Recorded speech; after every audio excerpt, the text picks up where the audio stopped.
today, right? All right, Land. good Glad I evening, heard it. Thank you for everyone. saying something. No, I It is didn't. Tuesday, July 22nd, at 6 p.m. We'll officially call this board meeting to order. We'll start with the roll call, here in a second. Dave Larson, Director, District 5. Terrence Proctor, Director, District 4. Carly Hoover, Director, District 1. Charlie Simpson, Director, District 3. Kate Cruller, Director of District 2. Rihanna Dela Cruz, upcoming junior student Hey. representative. Thanks everyone, and welcome to all of our guests joining both in person and online. So we'll now move to our land acknowledgement. Director Cruller. Yeah. We at Willow School District acknowledge that the land where we teach, collaborate, learn, and play is the traditional land of the first people of Seattle, the Duwamish and the Muckleshoot people, past and present. And we honor with gratitude the land itself and the Duwamish and the Muckleshoot tribes. As a public school district, we have the responsibility for stewardship of this land, and we strive to work alongside the Duwamish and the Muckleshoot people who have been living and working here since time immemorial. And then on to the labor acknowledgement. Yes. Mhm. Okay. We further acknowledge that the burden of environmental exploitation and systemic injustice falls upon the labor of Black and brown bodies in the building of this country and its institutions. We remember that Black and brown people were born and died working this land against their will for generations. We also acknowledge the continued contribution of the labor of survivors over the centuries to today, and of all immigrant labor, including voluntary, involuntary, trafficked, forced, and undocumented peoples in the building of what we refer to as the United States. As a school district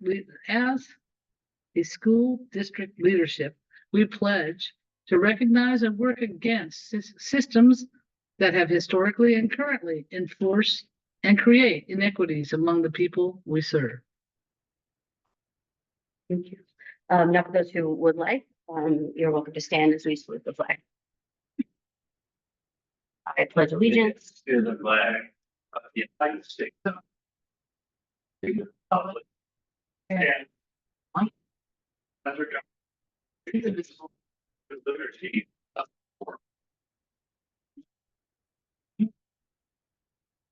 Before we move to the Willow School Board values and group agreements, I am so silly and forgot to give our superintendent, Dr. Pedroza, a chance to do roll call. I am so sorry. It's what happens when I don't look up. So, No, that's fine. Actually, hello, everybody. Dr. Concy Pedroza, Superintendent, Tukwila School District. I am here and present. thank you. So sorry. Deepest apologies. We'll get the volume turned up too. Okay, so now we'll move to our Tukwila School Board values and group agreements. Still Yep, continuing. that's you again. The Tukwila School Board values and group agreements. There's a number of categories, beginning with transparency. To be honest, speak or communicate with your point of view and why. Explain what you're doing in understandable or more simple terms. In other words, asking clarifying questions and break down what's being said. Another area is courage. Speak frankly about the uncomfortable things. Listen deeply. Listen to understand, not to respond. Minimize multitasking. Also, embrace the brainstorm, lean into tough conversations, own mistakes, and address unintentional impact. The third category is righteousness. Relentless pursuit for exploring the right thing to do, to be or become, challenge versus taking the easiest or cost-effective path. And, the fourth category is curiosity. Ask questions for understanding and suspend judgment. The last category is respect and centering humanity. Find out what respect means to each other. Active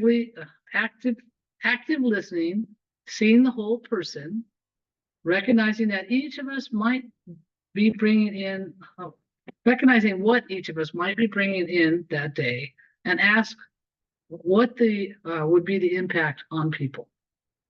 Thank you. All right, so if I can get a motion to approve tonight's agenda, So, Second. all in favor? I Aye. All right, next up is our opportunity for public comments. So if you are joining us online and would like to offer public comment, you can do so by typing your name into the chat, which should be unlocked momentarily, or using that raise hand feature. And then is there anyone on that list for in person? All right. So I'll give you just a second.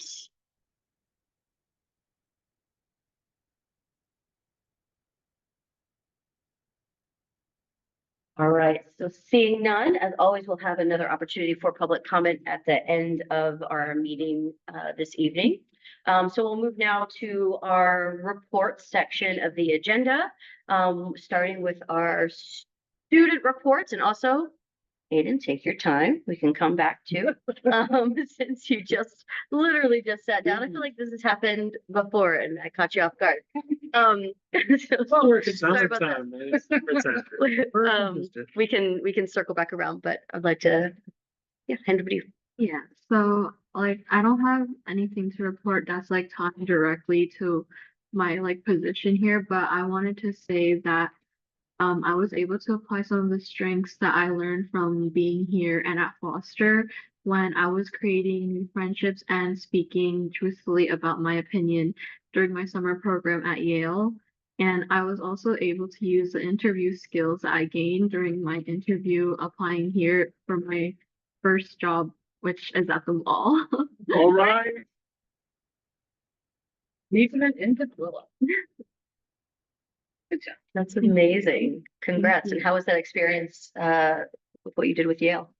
It was really Okay. fun, honestly. Like that, it was only 2 weeks, but I feel like I would have like loved to be there for longer. It was really good. Totally. Just a few more years. You can go back for a while. Right? Congratulations on your first job. Thank you. All right, next is our superintendent report. And I'm wondering, Ms. Cora, if we could turn up the volume, it was just a little quiet when she was speaking for. Okay, great. Okay, perfect. All right. Hello, everybody. Happy Perfect. summer. Can you hear me? Yes. Great. Happy summer, everyone. I'm actually technically on vacation this week, but you are also important to me that I am here. And I just wanted to just share a few things. One, a reminder to our community and family that the district office is still only open Monday through Thursday. Friday, the district offices are closed. However, we are taking enrollment packages. So those of you anyone who's asking about where to turn in enrollment packets, they can turn them in. We have somebody in that main front office helping out this summer. We will resume Monday through Friday in the middle of August when all of our office managers return. And then at that point, all enrollment forms can go back into schools. Summer school, we had summer school ends next week on Wednesday, July 30th, with our Family Day for Families on Tuesday, the 29th. Just to share, I don't know if many people know, but we decided to, with our apportionment money that we receive for bilingual services, we actually had the opportunity to more than double the number of students to be able to benefit for summer school. So we had close to 600 students enroll, and we had a steady attendance of over 500 students this summer. But if you think about 500 students, that's more than one of our elementary schools. So that impact, that means that at least 20% of our entire population receive summer school services. And so we're really thankful. I just want to thank a few people for all of the work they've done, especially in the operations and support team for coordination. First, I want to thank Chief Whitbeck. I want to thank Garrett Kishner, Brittany LaRocca, and Alex Scar, who helped in making sure that we had supplies, curriculum, staffing, all of those pieces in place, as well as our district staff that helped support. And I just want to also give a big shout out to our transportation department, who with that large number, as you can imagine, was a big stretch for them, but they pulled through and helped create a summer school as a strong place for students. So I want to thank all of you so much. And then just as we're winding down with summer school, district staff, we're getting ready for planning for summer professional learning for August. We actually have a slate of professional development opportunities for our teachers and educators. That'll be in the midweek of August. And then we're starting the first week in August with professional learning for our principals. So they'll be back in full throttle with us, all of us joint learning together. And I just want to give a huge shout out because Theron Hayes has stepped in to provide some coordination, making sure that all of that is published, ready, clock hours are ready to go. And then we'll be ready for the start with our all staff kickoff in August, at the end of August, and ready for our kids to come in after Labor Day. So that's all I have for now, but just letting everyone know we're still working behind the scenes, trying to get everything ready for school to start. Thank you. Any questions or follow-up for Dr. Pedroza? Okay, before we jump to the board of directors report, I want to check in with you, Aiden, if you have.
Thank you.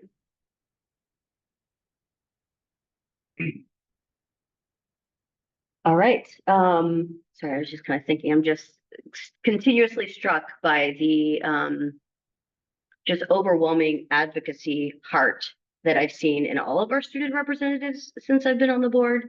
And I'm just so grateful for the ways in which you show up to make our district better for future students. So just so much gratitude for both of you and the folks that have come before you in that role. So, okay. To our board of director reports, Director Kruller. Yeah, first of all, Halleck and Dela Cruz for president of the United States. It's one big ticket. I just have three things. You know, a lot of time has passed. The World Refugee Day, everybody who was involved in that should be absolutely proud of it. It was easy to immerse yourself in it. It was a great celebration of many cultures.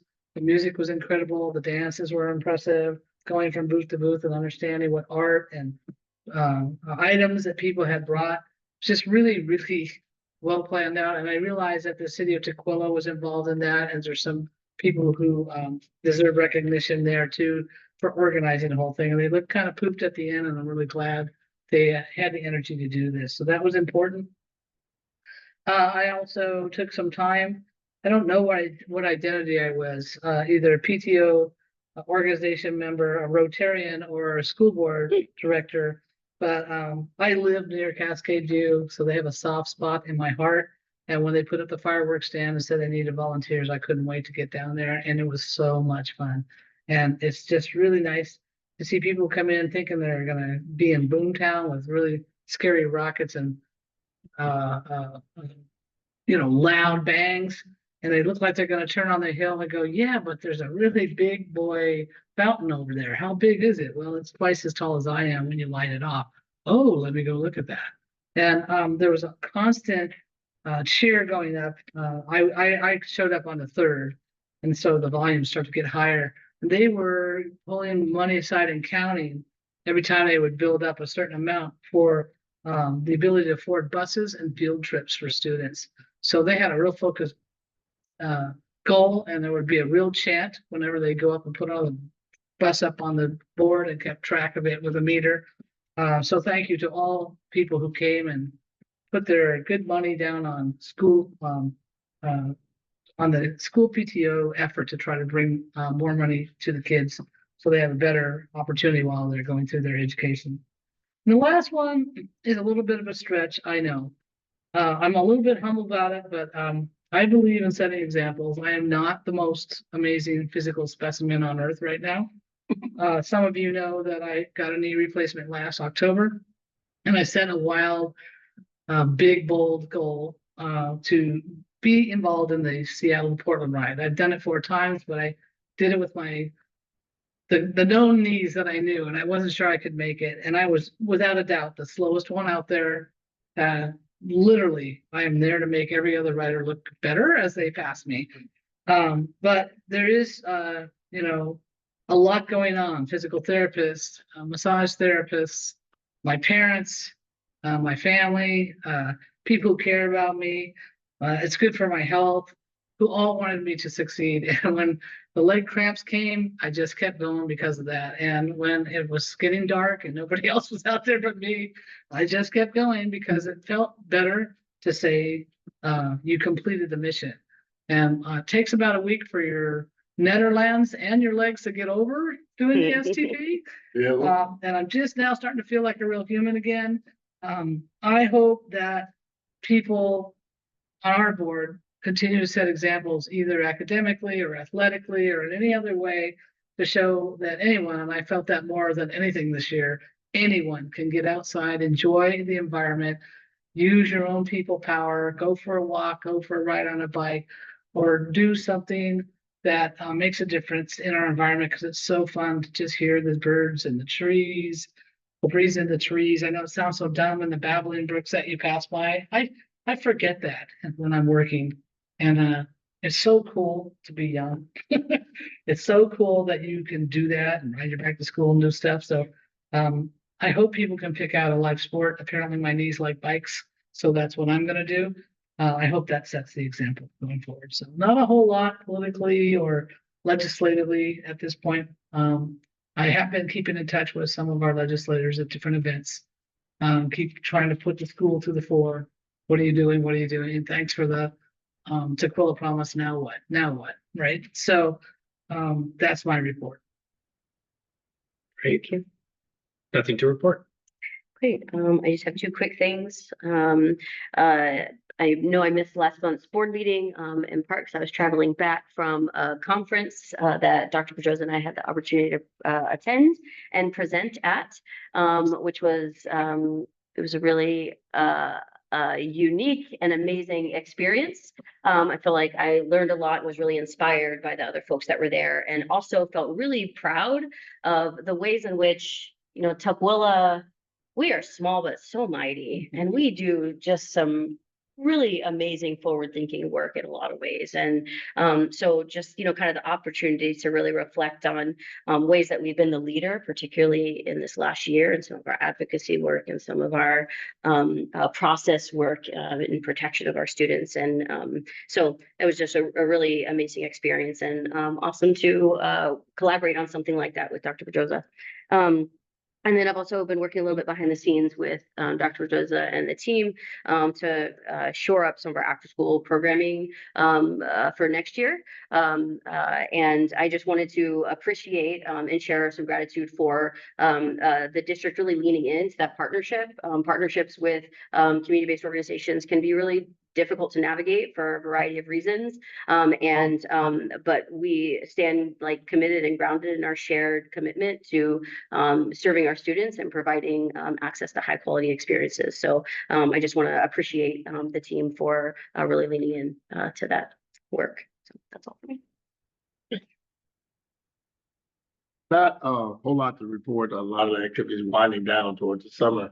I'm looking forward to participating in the summer showcase on Tuesday and all the closing summer school activities. And I do want to acknowledge that there are at least 6 other people in my circle who were on that STP ride.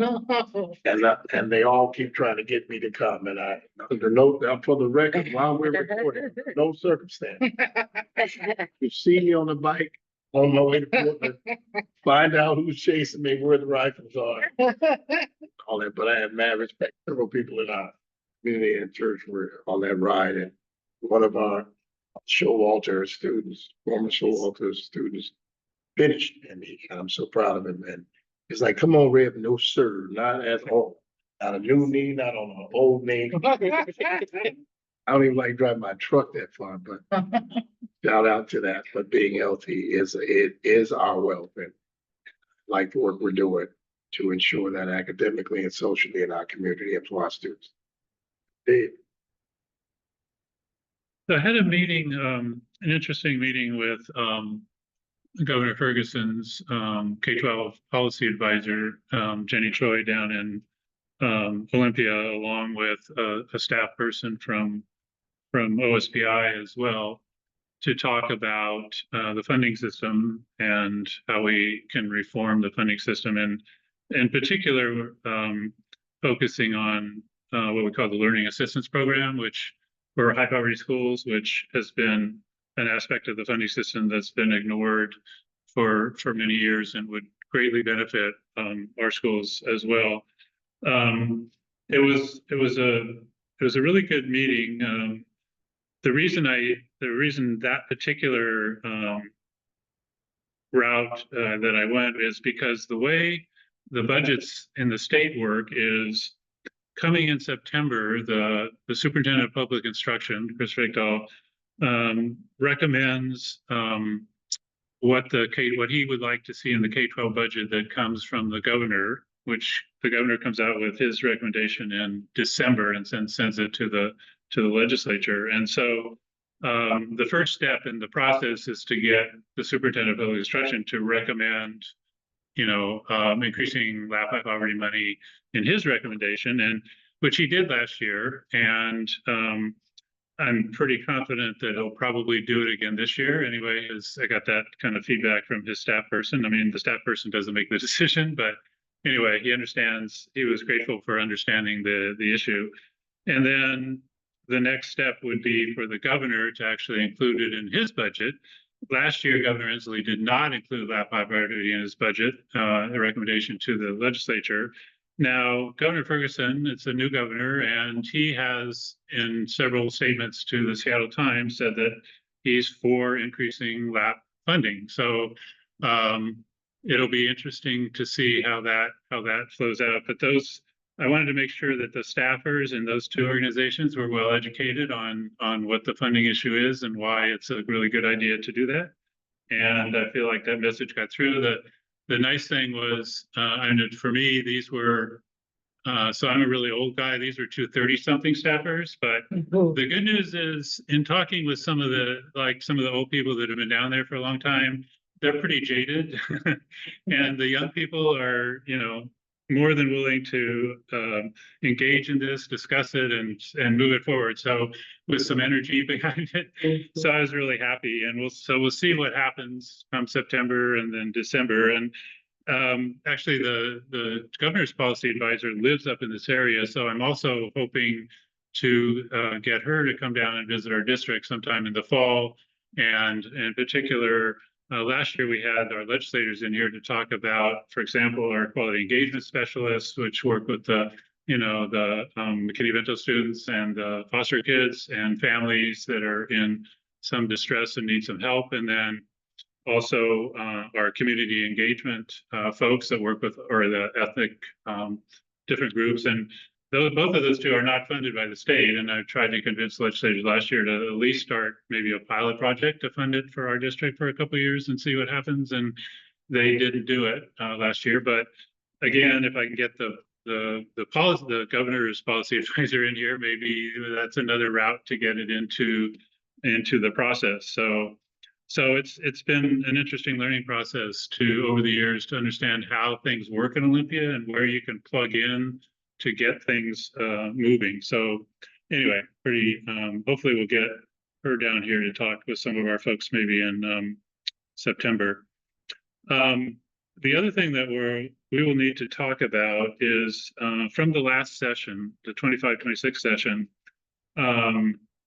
There is a bill, HB 2049, which allows school districts to raise more local levy. There's a cap on how much money local levy as a per student can raise, and kind of it's not a good thing for equity, because the districts that want to raise that cap, i.e. that is allow the local levies to collect more money for their schools, are not surprisingly all the wealthy, the districts that are serving the wealthy folks, the Mercer Islands, Lake Washington, Issaquah, Bellevue, et cetera, et cetera. And that bill passed. Now we're in an interesting position there, because we could go back to our voters and ask for some more local money, because the cap has been raised. It's been raised for us as well. We're going to have, I don't want to go through we need to have that discussion, because if we were to do that, we would be doing it in like the February of 26 or something. And so it needs to get on the agenda for us to kind of go into the depth of that. And, I think I've discussed it. We'll discuss it some more, but we need some more numbers about what that means. But anyway, in my opinion, it was a step toward inequity, because the rich people will for sure get it, because it's not going to cause them to increase their taxes that much. For us in this district, it would cause a significant increase, and our taxpayers are already up to their eyeballs, had one of the highest property tax increases in King County last year. So they're not going to be in a great mood for that. And also we're off cycle. We're between our 4-year cycles, another bad reason to do it. Anyway, we'll talk more about that, but that was kind of one of the most inequitable things that happened in this legislature. And it's another reason we were kind of talking, we need to get our legislators in here and kind of talk about that whole thing. And HB 2049 was actually sponsored by our representative Berquist. And so anyway, there's a lot of substance that we need to understand there. And I want everybody to understand why we should or shouldn't do that vote, because it's a possibility. We can do it and it'll get us more money. But the other thing I just wanted to talk about, and it's already on our board business, is so I've been working with a professor at the University of Washington that Mr. Camacho brought in to talk to his students about air quality, particularly indoor air quality, lead in the air and all that. And so Elena Austin at the UW Seattle, and she been working to try and get us to strengthen, to have an indoor air quality policy, which I've drafted and sent to Dr. Pedrosa, and so that'll get on the agenda at some point in the future, and we can look at how we can make sure that the quality of the air in our classrooms is going to be most healthy for our students. So that's working, and I did want to just make a quick comment. We've been in this district in the last year or so, there's been a lot of really good environmental stuff that has gone on. And I just want to recognize everybody who's done that. So we completed our lead in the water study. And so now we have all our faucets are within the Department of Health guidelines. There were a few that were above the level that was considered safe. And then we also got the district got the award from King County for the recycling. And we also got a grant for solar panels on the roof. And the one thing I want to recognize, and it's not just because Mr. Camacho is here, but when I think back, I can remember a student 3 or 4 years ago who was leading the charge on the recycling thing. And, you know, he's now graduated, I'm assuming.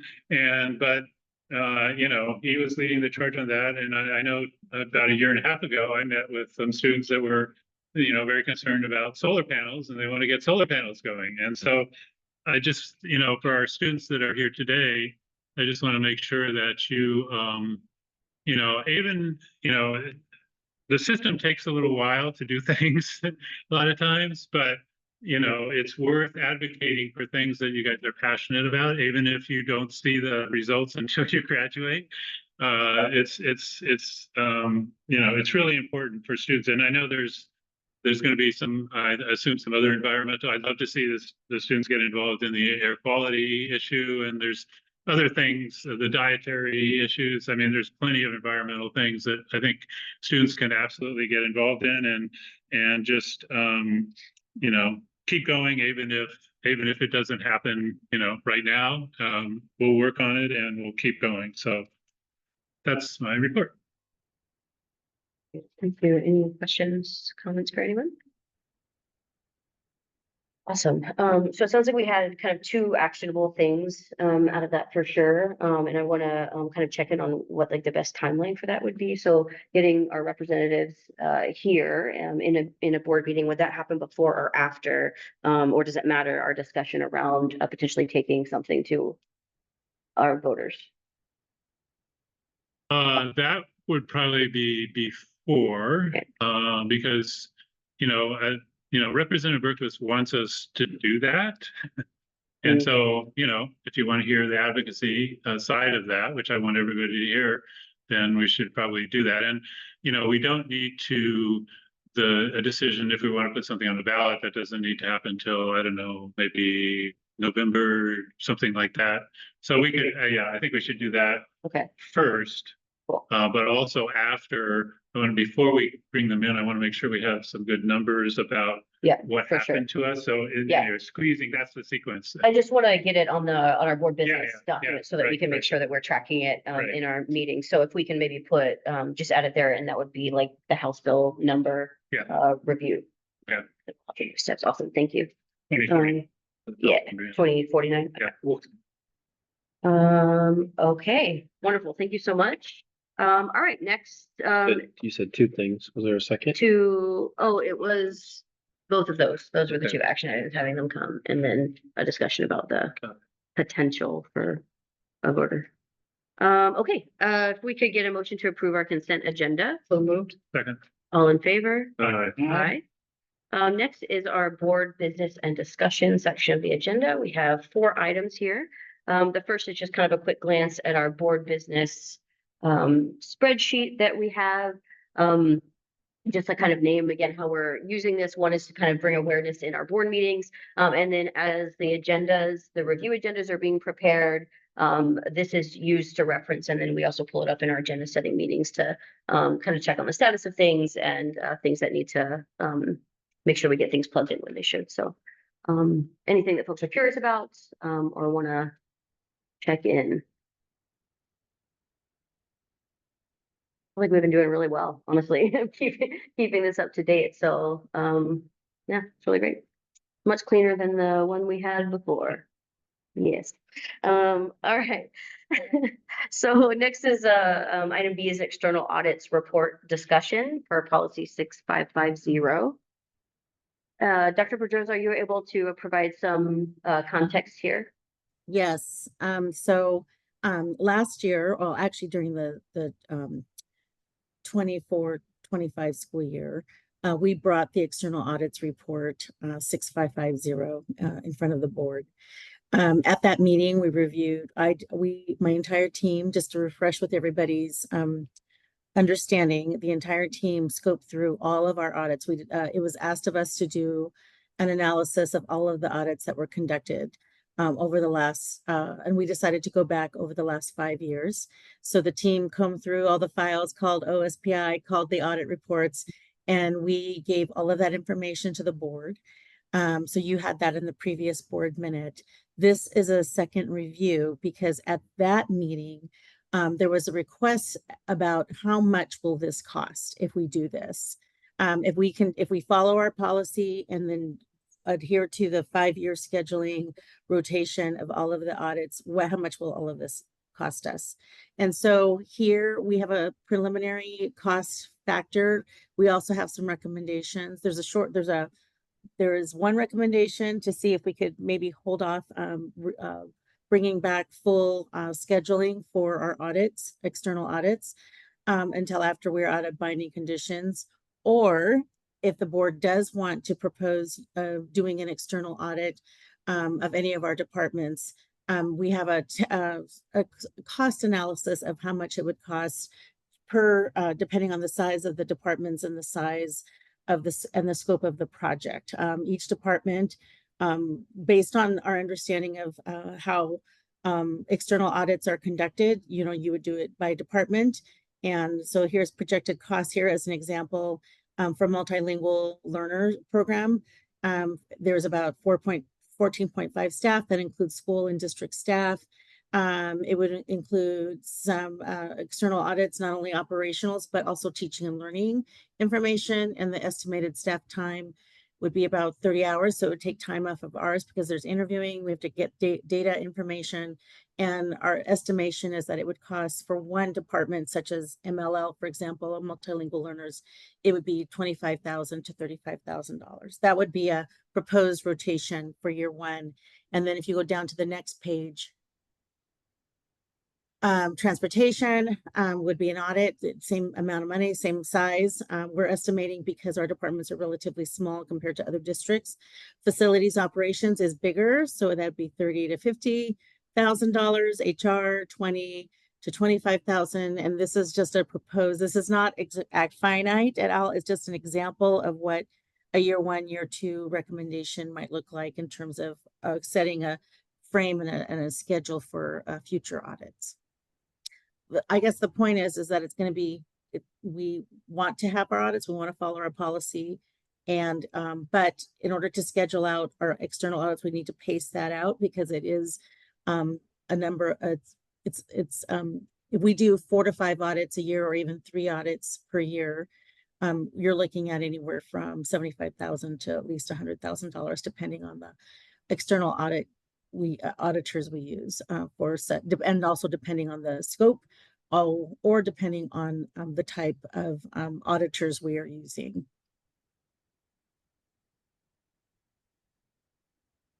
So I think I just want to make sure I understand fully what is changing. I see there's a recommendation to suspend it temporarily, but aside from that, it's a recommendation for an adjusted cadence for when these are done.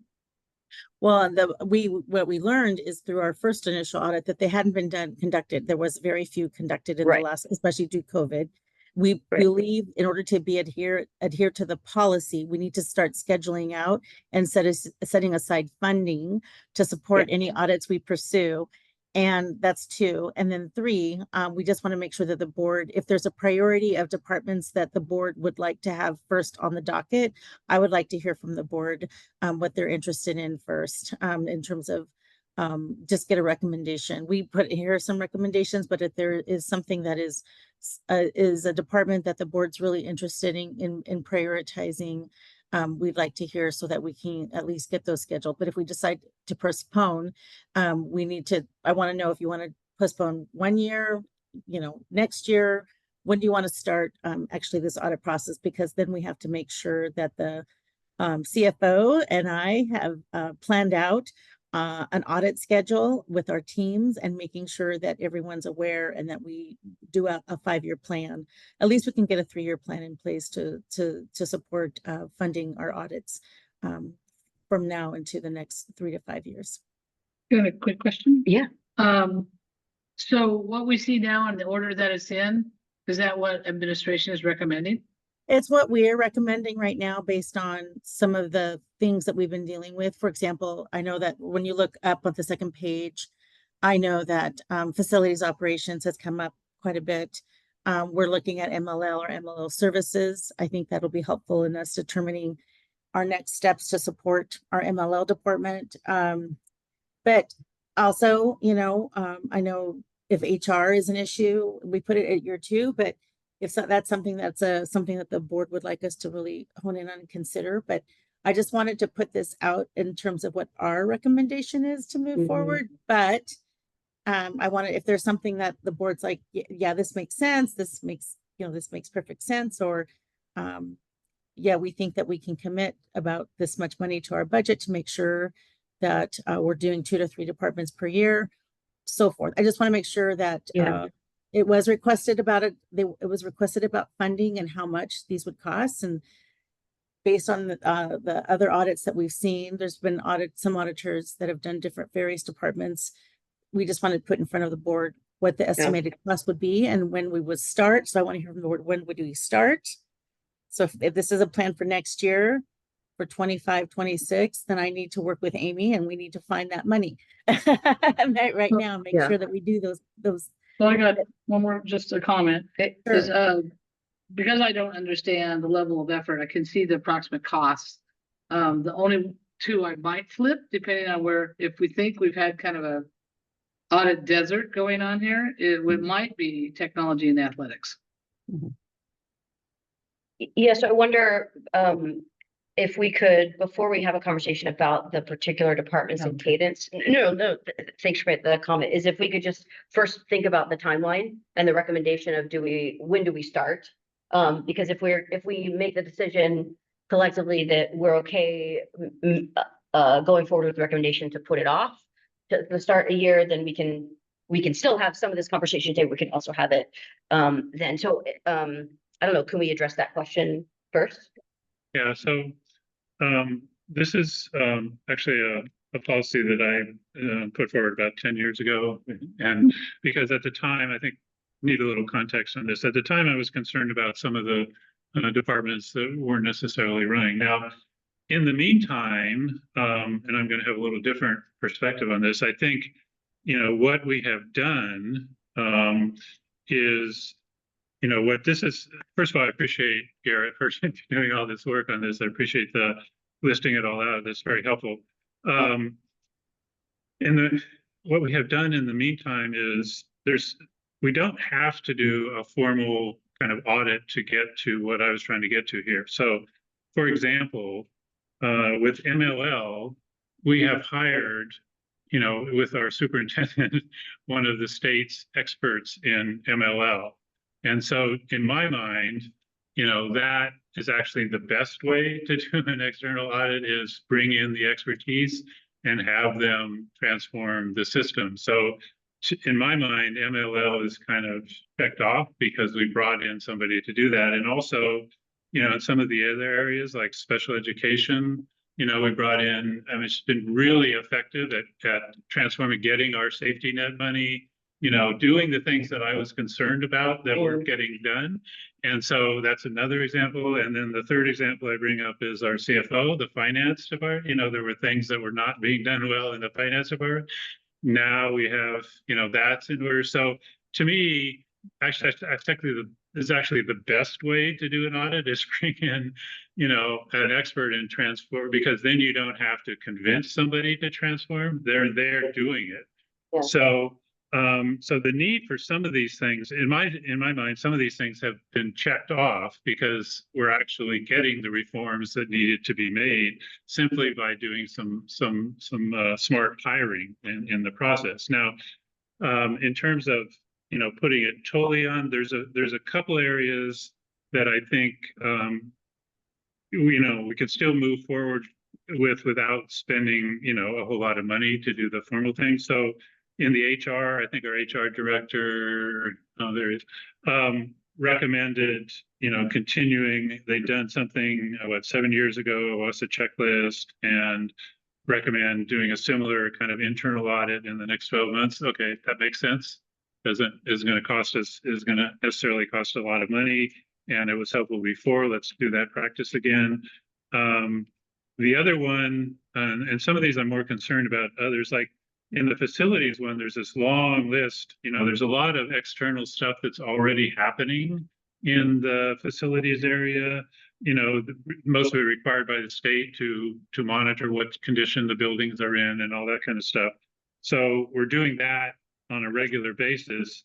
the only one in that area that I would like to see a little more work in is the air quality, which is why I'm working on that air quality policy, in particular the indoor air quality.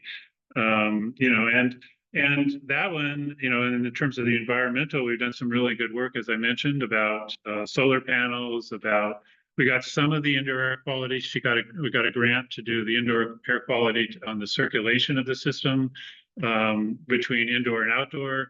The one thing that's missing is what if the outdoor air is totally crap, as we may very well have when the smoke comes again sometime. So that one, I think, and there are grants to look at that one as well. And so we don't need to spend a lot of money. And so anyway, I'm fine with, kind of putting the recommendation to put on hold this idea of going, spending a lot of money on each one. Like I say, some of these I think have been addressed really well by doing some smart hiring. And the one other one that I'm a little concerned about is CTE, only because we had a CTE director who was doing a really good job of building that program up, and we've lost that position. And then I think it was put on somebody else, and then that person is gone. And so that one I'm a little concerned about. That one again could be addressed by a smart hire potentially. And so to bring in that. So anyway, I think I would like to see the CTE, the air quality one, and the HR one that's been recommended, which don't cost a lot of money to do those. Mhm. Just continue with those, and then, but then, have the rest of it kind of on hold, because I think like I say, a lot of the major ones, MLL, special ed, finance, we've done essentially by smart hiring, essentially. Can I clarify one thing? Yeah. So, I, agree around your point around, some of the hires and the way that has kind of pushed those programs forward. You're not saying that we're suspending, or that we're gonna look to suspend the policy in its entirety. What you're saying is, you're okay with the recommendation Yeah. to maybe do a few. Yeah. Put the rest off this cadence. Yeah, Okay, yeah. because I do still think there's Yeah. so much value, Yeah, right, in yeah. having those assessments and those Yeah. audits, externally. But I think we need to be Okay, yeah. smart, but we don't have to do every one of them by, Yeah. $60,000, Okay. bring somebody in, blah, blah, blah. We can be a little smart about it and save ourselves a lot of money. What thoughts, do folks have around that? I'm good with the pattern that was selected. I'm okay with what administration came up with. If priorities are lower based on the director's comments, then that can be changed around. But I think the core piece is, do they work hard to get some money together to do these costly audits? And in between, there seem to be some that are about staff hours as opposed to costly audits.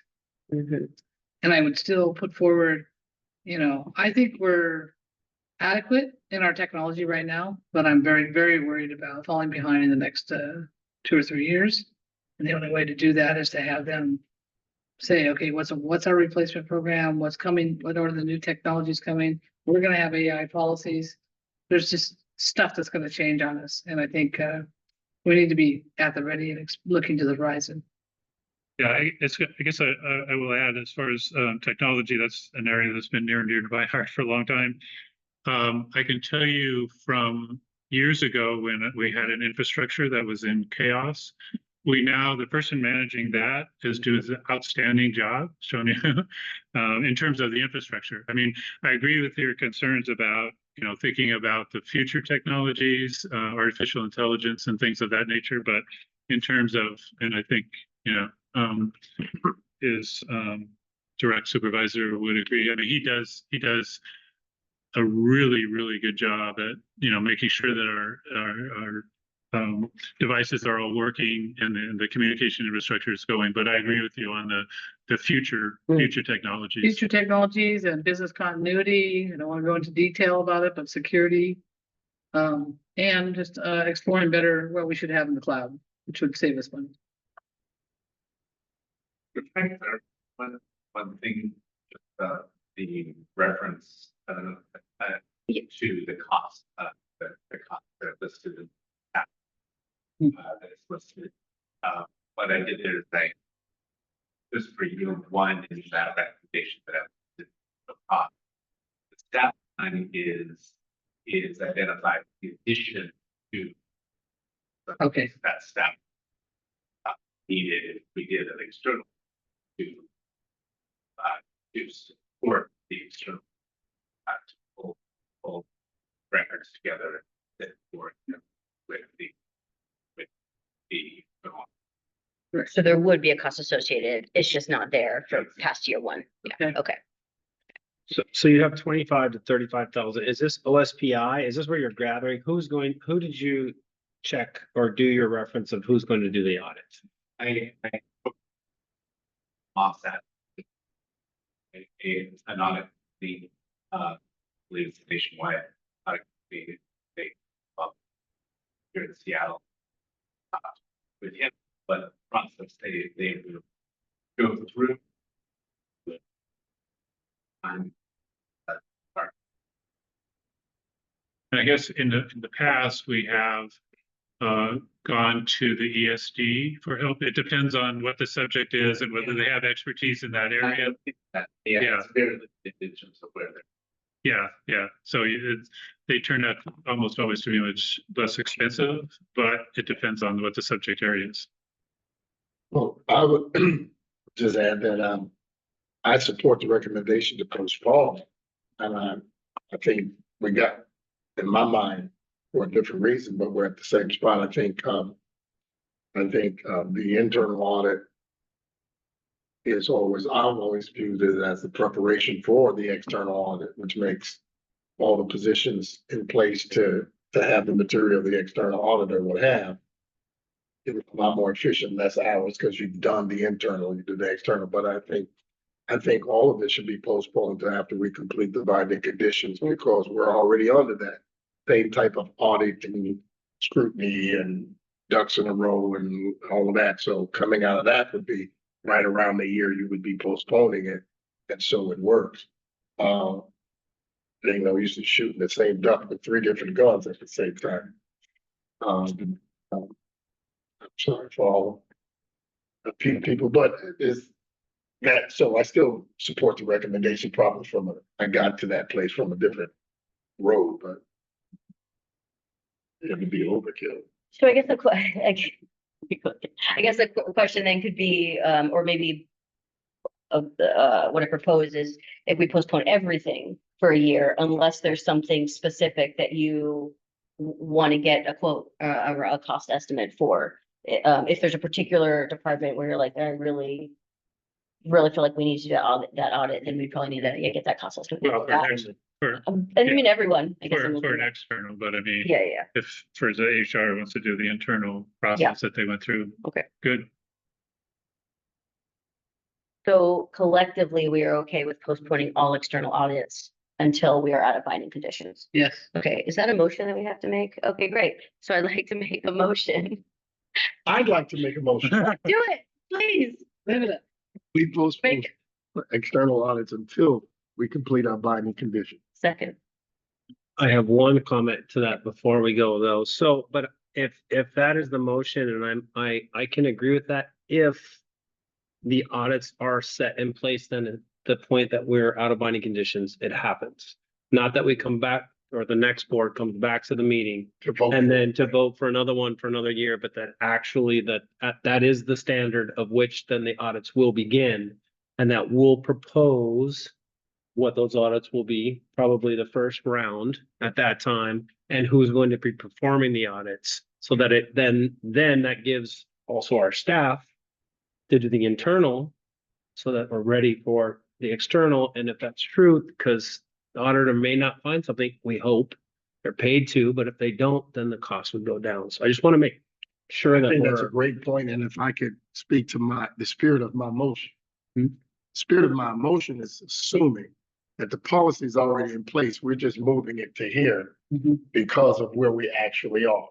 If that's not the case, I'll either amend my motion or just take it off the floor. Because I think by postponing it officially, after we come out of the binding conditions, I think it should already be in place that we're doing the internal, then the external. Yeah. Because that's already the policy. We're just moving the timestamp and not kicking it down, kicking the can down the road. We're just saying it should start after this is over. And I don't think we need to come back to vote. I do think though that we can come back even in, a few months. Cause I wonder if this table of this rolling cadence could be added to the procedure. And then we can see that updated procedure that way. As soon as we're out of binding conditions, the policy goes back into effect and it's already in there. And it's already being, And Yeah. just for the record, that as we're recording, I propose that because our CFO has told us we've met several of the benchmarks and we're close to meeting the next one. If that wasn't the case, I would probably feel different about this whole conversation. Yeah. But since we're moving in the right direction, We're likely only looking at a year. yeah. Yeah. So I think it makes sense. so we're looking at the 1 year mark. So therefore, this next budgetary, then we're asking our CFO and our superintendent to find the money so as soon as we're out of binding conditions, that we are going to be having that money in external auditing. So that has to be done while we're in binding conditions, Mhm. right? Looking forward. Yeah. And our departments will know that that's coming, so we should be preparing them. I agree. Okay, all right, all in favor? Aye. All right. Nice. Okay, next is the TSD and the pool lease amendment discussion around the parking specifically. We've asked or invited some folks from the pool to be here so we can have a little bit of a dialogue, in particular around some of those aspects around parking. So the and please, Dr. Pedrosa, correct me if I'm misspeaking here, but the amendment that is in front of you is inclusive of the recommendations by the administrative team. I know that there was some comments or thoughts from the pool, so we want to have the opportunity to hear from you all. And then we can kind of discuss how we want to move forward if we want to make any changes to the amendment that will be on the table in our action section.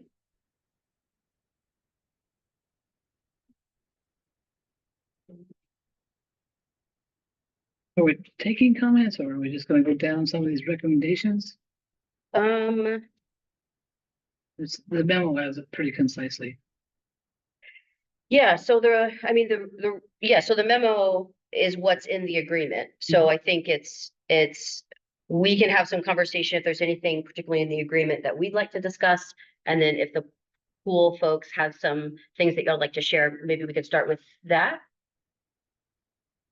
You guys want to start and then we can jump in, or do you want us to start? You guys come on. Y'all go ahead and start. Yeah. You have the floor. Can we Come to the table. can we go bullet by bullet though, and just like stay on I topic? thought we were. Is it all right if we start with the service center parking lot? Yeah, Settle sure. down? Sure. Yeah. Start. Basically, we got in our memo 3 bullets: service center parking lot, the Foster student parking lot, and the Showalter bus loop, and the front of building B. So maybe we should take it in order of Yep. each and say, what, are we meeting the needs or not?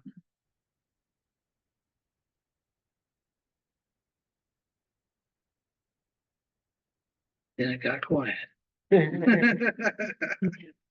So just, I'm unclear, what is it that you're looking at? Are you looking at your version or the one that we provided from our board on today? That was, I'm sure it's our version. okay, so provided. No, I understand.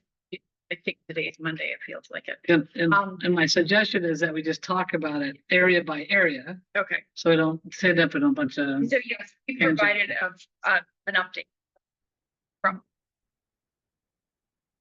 yesterday. Okay. So it and we just put it back in, kind of, Okay. and be perfect.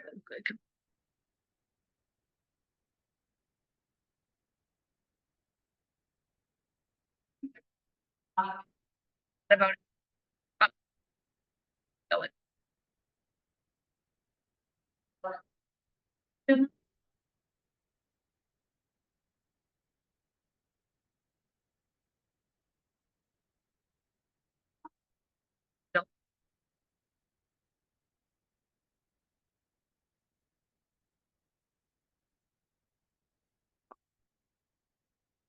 So.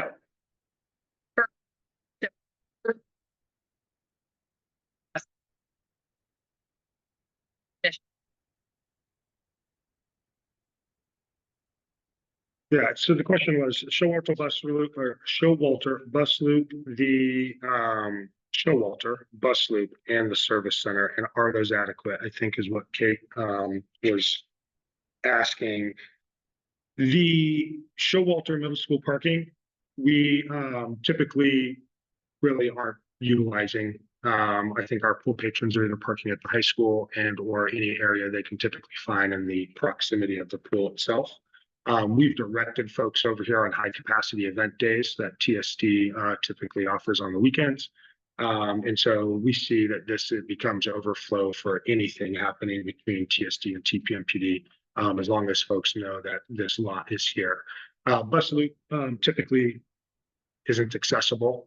As we all know, that one has a gate, so that one we're typically not even looking at. We have had the opportunity to utilize the bus loop in the past, courtesy of athletic director Gabe Gutierrez, as well as the 30 team, who has allowed us to park there for one of our events. So it was a good little test run for us to see how that worked out for our community event days for overflow, and that seemed to work out pretty well. As the service center, we have not explored or utilized. Also, same thing, typically under lock and key on weekends or high capacity event days. So we typically not utilize that a lot.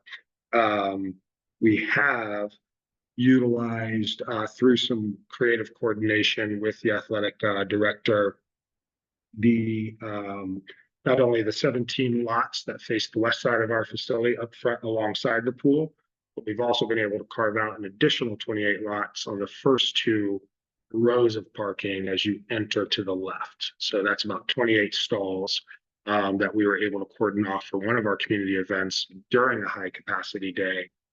It worked out well for everybody.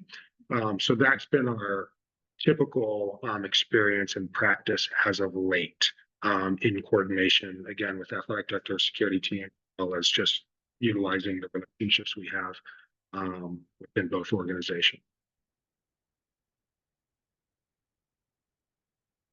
Do we have somebody from the Tukwila School District staff who's able to respond?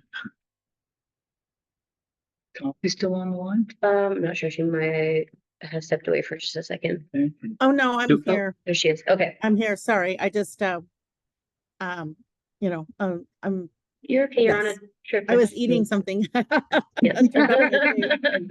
Full honesty, it's my dinner time here.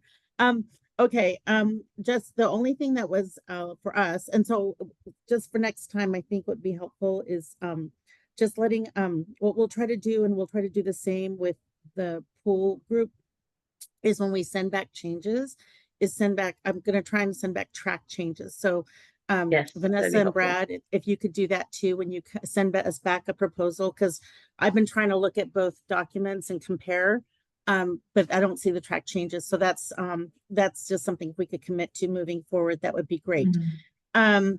In terms of the 28 slots, the team, so all of these recommendations came when we put our memo up.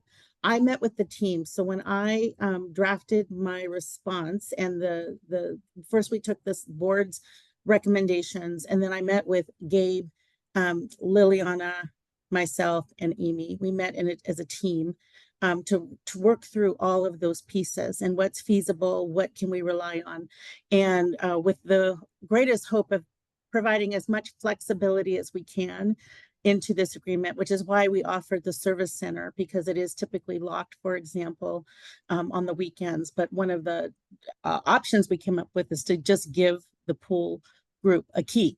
So if they need it, then they can access it at any time that they need over the weekend for overflow parking. The 28 spots that were dedicated, I know that's been practiced, but to put that in a lease agreement, it caused concern for the group because we can't guarantee that consistently. And so we're not saying we're opposed to setting it aside, but having it guaranteed that we do that. So that came up as a concern for the group. Just because of the sheer nature of events, and sometimes there are some capacity issues for everyone because of the city and Tukwila and all the events that are around. So that came up as something that was something that the team felt that we could not guarantee right now. And then of course we have to monitor the bus loop as well, just because of the emergency. We have to dedicate space for emergency response, et cetera, emergency vehicles, fire trucks. But we also feel like if there has to be more space, then we could use the location between the administration and Showalter building, which is often open as well. I know that's a little bit long for people, but anyway, that's just the response. I just wanted to share that I'm representing the staff, and the staff actually, we work together on the recommendation and response to the pool agreement and their recommendations. Can we pull up the map? I think we have the map. Is there a way we can pull that up on the screen? So it's on the On the last page of the. last page of the. I think it's gonna be more helpful, so I can. Yep. There we go. So there's like the areas you could use. So I'm just gonna ask a couple questions. Debbie, You're can you seeing, wait? you're Deb, just a second? Okay, Director Kruller, just 1 minute. Okay. Deb, make that a little bigger, just so Yeah, people can. And go ahead, Director Kruller.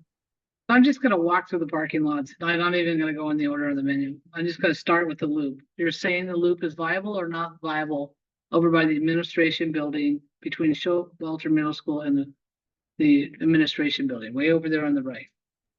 We are supposed to utilize that and keep that open for emergency vehicles. Okay, so it's not viable. Right, that's right.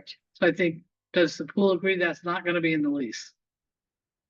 Because we need to keep it open for emergency vehicles. This is literally this loop right here. Yeah, I think as opposed, Actually on the other side. Yeah. On the other side. Between So- the state- Oh, that, Yes. the one that looks like a lollipop. It goes Gotcha. by, yeah. Okay, gotcha. But I thought I heard you say that it doesn't really work for you all. It's We a typically gate, not. field, football field, and all between the pool. So I'm just trying to figure out what doesn't need to be in the lease. well, I think, so can I just comment Sure. on exhibit A? So what we're looking for, yeah, exhibit A. I think one of the bigger questions was when we received the draft from the school district, Mhm. this exhibit still was in the draft. So we question, so if these areas highlighted and we're only seeing one of these parking lots Yeah. mentioned, what are we really talking about in terms of accessibility and what the pool may have access to? And so one of the things that we're open to is just a cleaner draft of what specifically the school district would like to collaborate with the TPMPD on in parking accessibility. So that way we know what is and what is not in question. So the yellowed areas, for instance, this loop, So these Between are originally football what the field- TPMPD provided in our first draft Yeah. to the TST. so if we were gonna revise this, the yellowed areas are the areas that were, and I was off by one loop there, but if we were to change the drawing, would the yellow loop between Showalter and the football field, would that Mhm. go away? That be reserved for emergency. Okay, Yes. so everybody's agreed that's off the table. It's not Yes, going that in is the what, lease. that's yes, That's what I mean. Okay, yes. so I'm gonna go to the far end. I'm just picking the farthest away and work our way to the That's closest. this parking lot. So we're way now over by the old Foster Oh, Library. you're going that. So Thursday. That one, everyone likes in the lease, and we're even offering a key so you can use it for overflow. Or other mechanisms for access, but that can be later. But yes. And everybody in the room's comfortable with that. Yeah, and I think some of the comments you guys were saying is what does it mean to monitor? Right. It probably means to make sure it's locked up. Garbage is cleaned up, from after the events, that kind of stuff. That's what we're like, making sure that, someone's not parking there that's not from the pool at the end when you go to walk up. There's 2 cars left in there. What are we gonna do about that? That kind of situation, And I think what they're asking for is that in writing. I agree. No, but I'm dialoguing. I'm trying to, we're dialoguing kind of what we're doing here. So. And Not there's- that our that are, I saw that. So So- there's that assumption. And some of it's going to go in writing and some of it might not. So what part of that assumption should be in writing? I think just spelling out the basics of what the expectation is, because if my team is going to be managing the parking lot, we need to know what our staffing expectations are to meet the monitoring expectations of TSD. And I do agree, well, if a car is left overnight, what does that look like? And is that a tow? So if we need to start building in those pieces to our financials in terms of budgeting for towing services, so we can meet the obligation of TSD. That's kind of what I'm looking for, is those general housekeeping guidelines so we can operate with best practice. Before we go there, what's the rule today, Concy? When we shut those gates and if there's somebody still sitting there, do we, the school district, have it towed? We actually keep them locked 24/7 from Friday to Sunday. The So, car's stuck there. So if a car is there, they're just stuck. well, typically, most of the cars there are staffed. We haven't had an issue. But my guess is that, I don't know that for sure, but my guess is if we would either lock it in or we would tow it. And maybe lock it in and leave something on the windshield. Here's who you can call. Huh? Director of school still. Would you leave? Hey, would you- what's it gonna Would you- do me? Would you leave a note on the windshield saying, here's who you can call? We had to lock you in. You know, Well, it sounds like, Director Cardenas That's- is not here and she's the one that monitors that lot. And so I don't have Yeah. that answer. I don't want to Oh. answer something I don't know. Okay. totally, but it sounds like whatever. I just don't want the pool to get sued. No, I think, again, if we have the general best practices outlined, that TSD has expectations of what monitoring means, the TPMPD can plan appropriately Yep. to monitor. We already have completed that process when we did use the bus loop and made sure all cars were exited. If people were there for a football game, we asked them to park at another lot, so we know exactly who's there. So as long as we have that, Super. we're completely, Yeah. Nice. we just Um, need the clarification. Great, so if we could work with Ms. Cardenas to figure out what those, like how we approach that now. And then Same practice. I'll get that transfer this information. Similar practice to. I'll- um, I'll get our Yeah. procedures for sure. It sounds like we need to get them a key. Because if this is already in the lease, well, then they need a key to the. No, it's in the amendment. It's not Yeah, in yeah, there. yeah. Put it Okay, in. Need to understood. put it in. Yeah. Understood. Okay, so now there's two little areas left. One is in parallel with the pool building. so that is actually out on. the- Those 17 spots. That- Right. Excuse me, Vanessa, I can't hear you. So can you please speak? into Oh, the- I'm sorry. No, that's okay. Just, I can hear Brad very well, but I can't hear you for some reason. I just wanted to. No, I was saying that the 17 spots parallel to the pool building are currently within the footprint of the leased land.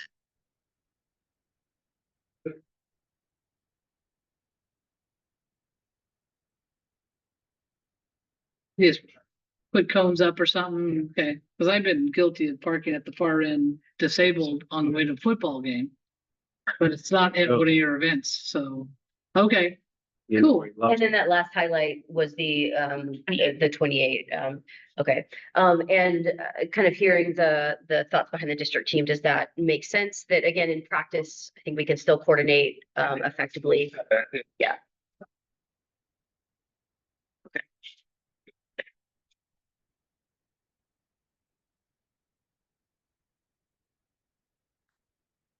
so then, now we're off the map. Was there anything else regarding areas or the map? Okay, so then there's language in here about. The one that worries me the most as a director is, it sounds like a collision or damage done by a pool patron, and the MPD expects us to, as the school district, to document the incident, and maybe I'm just looking at an old memo. That seemed a little odd to me. It sounds like that's between drivers. It's back. The other way. I think in our memo, we changed that because of course, we propose that in our memo, we propose that, both parties, right, are part of supporting. If we have documentation, for example, if, because in the previous one, it was all on the Tukwila School District to provide information. That's how it was written and read to us and to our legal team. And so what we changed in our recommendation is that all parties would be supporting, yes, it would definitely be between the two drivers or definitely between the driver and insurance, but we would all equally be supporting, providing documentation and information to the insurance companies if warranted. So that's how we changed that language in there, and not all the sole responsibility of Tukwila School District to provide all of the information necessary. And it's a lot of that language, other than that last sentence, is substantially similar to the original lease. Okay. So is there any heartburn over that area? No, I think the biggest things were the parking locations Mhm. and the clarity around the monitoring. And then my only concern is when you said you put stuff back in, Yeah, I'm so, nervous that there's something there that we're not aware so of. the two things we added an exhibit B where it's got contact info. Because a lot of it's notify with no clarification. So just a place where we put like info at or executive director at whatever, and then TSD would put, so it's memorialized who is contacted. Right. And knowing that it's a lease amendment and people can change to keep it on a high level, but who do we notify? And then there was a reference about following or about TSD policies and procedures. And we put in that exhibit B, just to have some clarity on what those TSD policies and procedures are. I'm trying to remember where it is. Can you say? But we just, because that was added in, it talked about TSD policy and procedures. We wanted to make sure we knew what TSD policies and procedures were being referred So to. we might have a rule that says you can't stay overnight or camp overnight in our parking lots, right? Okay. I don't know if that's wrong. Yeah. Yeah.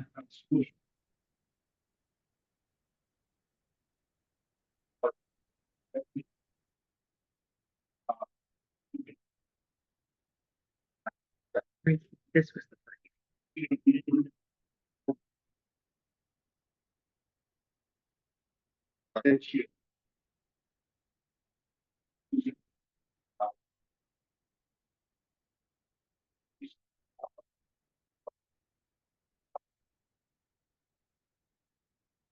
But it's sort of worth giving you the key anytime it's locked. The onus is on you, right? Okay. Yep, just needs to be clear. Beautiful. Yep. Okay.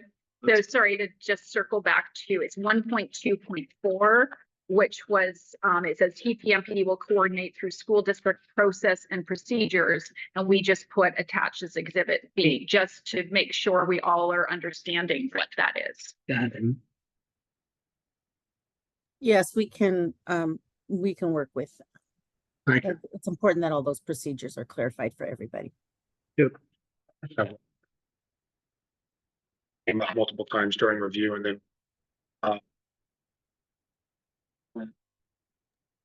Brad, can you please speak into the mic again? Sorry. hey, let me pull it over. Hold on. Moving around. What is the 15 days notification per school district labor agreements? What is that reference? That's Regarding refer- an agreement? Oh, I can answer that. That's referencing that we have an agreement with our labor union that we need to notify them within 15 days of any major event. So we were just following in line to that requirement with our labor group, because anything that we do, organizing, shifting, it's usually impacting our labor group. So we want to make sure that we adhere to their contract and services.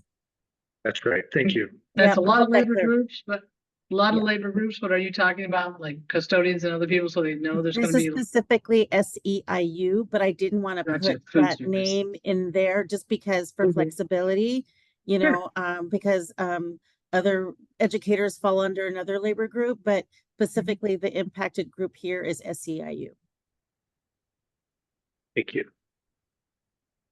Okay, I think we have clarity on how to move forward. Thank you so much for being here and for helping us kind of just continue to talk through that. It's Yeah. actually Sometimes all just working being in with you. person is the easiest way to Most times. figure it out most times, yeah.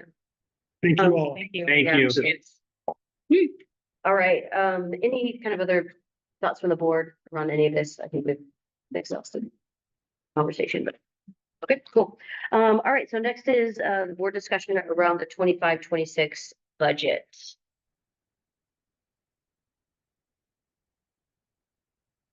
Who wants to start?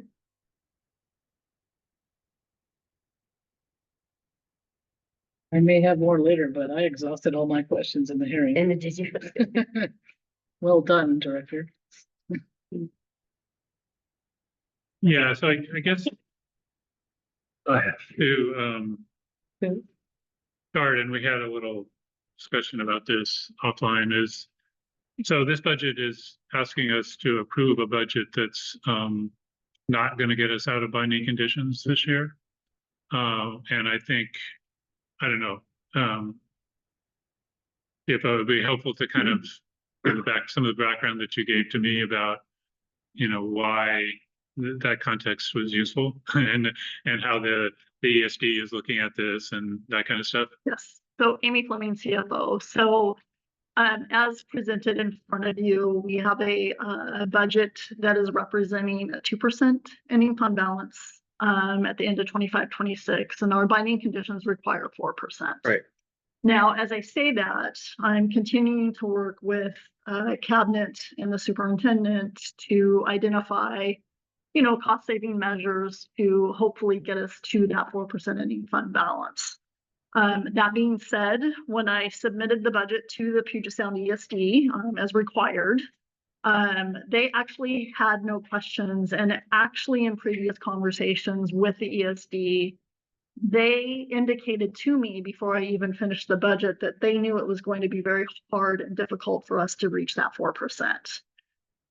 Also in those conversations was the topic, because Tukwila was the first district for this particular ESD. Now, regardless, there's a number of districts around the state right now that are in binding conditions, but we were the first district for the Puget Sound ESD to go into binding conditions. And they realized that the parameters that they set with OSPI were extremely difficult for Tukwila school districts. And they actually admitted that. As you look at some of the other districts and the plans for them to get out of binding conditions, they're either been given a longer period of time, or their goals are not as, I guess, rough as what we've had to face in order to get out of those binding conditions. So it's not to say that our goal is not to reach 4%. It's just that I think it's going to just take a little bit longer. And the reason why this is at a 2% ending fund balance is I know that the cuts that we took last year were pretty draconian. And I know that the schools experienced some pretty high class sizes in some of those classes. And so I had to mediate that a little bit and I worked to get some of those class sizes back down. So we did actually add staff at all 5 schools to help reduce some of those class sizes that we were experiencing, because I know that was really, really tough on the teachers this last year. And so that's part of the reflection of a 2%. I could have gotten us to 4% by not adding teachers. But you know, it's hard when you have high class sizes to really teach to the level that they were trying to teach. And so that's what this budget reflects. And so that's why it's at a 2% fund balance and not 4%. And I think to kind of add to that, the fact that the ESD recognizes it's draconian, particularly draconian for this district, which I constantly point out to legislators, is one of the highest need populations in the entire state in terms of ELL learners, in terms of McKinney-Vento students, in terms of, you know, low-income students. And so, you know, this, you know, our CFO has done a really good job of scraping this budget literally to the bone. And they're just, I mean, anymore, if we hit that 4%, as you just mentioned, you know, it starts to have unacceptable consequences to our students in terms of class sizes and so forth. And when you put on top of that, you know, what the legislature did to us this session, what the federal government is doing to us this session is just, you know, I mean, there's just, you know, would dearly love to be out of binding conditions, but not at the cost of, basic education for our students. And so,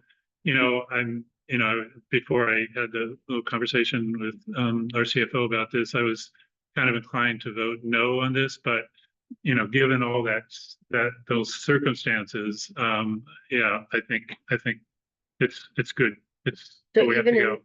Even with their acknowledgement that the conditions were too hard, they're not shifting their conditions? I To get us think- out of binding well, I conditions sooner? think that's a conversation that we're We going can to have. follow up Okay. with them to either revise the letter. Or they make the decision to pull us out of binding conditions at a 2% fund balance. That's not a conversation I've had with them. They knew that we wanted to get through this budget cycle to do this presentation, and then we'll follow up with them to determine next steps.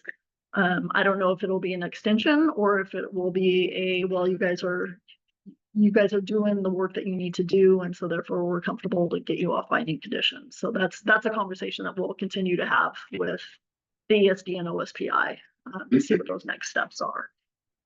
So in going through this, I did find a couple of things that I think we're working on. I mean, in order to get from 2% to 4%, we need to find $1.2 million roughly.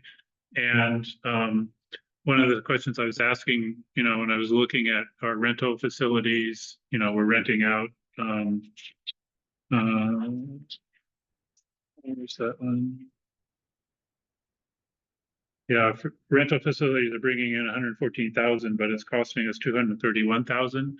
And we had that discussion earlier with Gabe about we haven't raised our fees for rental facilities in whatever it was, 8 years or so forth. So that clearly, I mean, that's maybe 100,000. I mean, that's what our CFO is talking about working on. So to me, that's one where we need to kind of definitely look for as many of those kinds of opportunities as possible.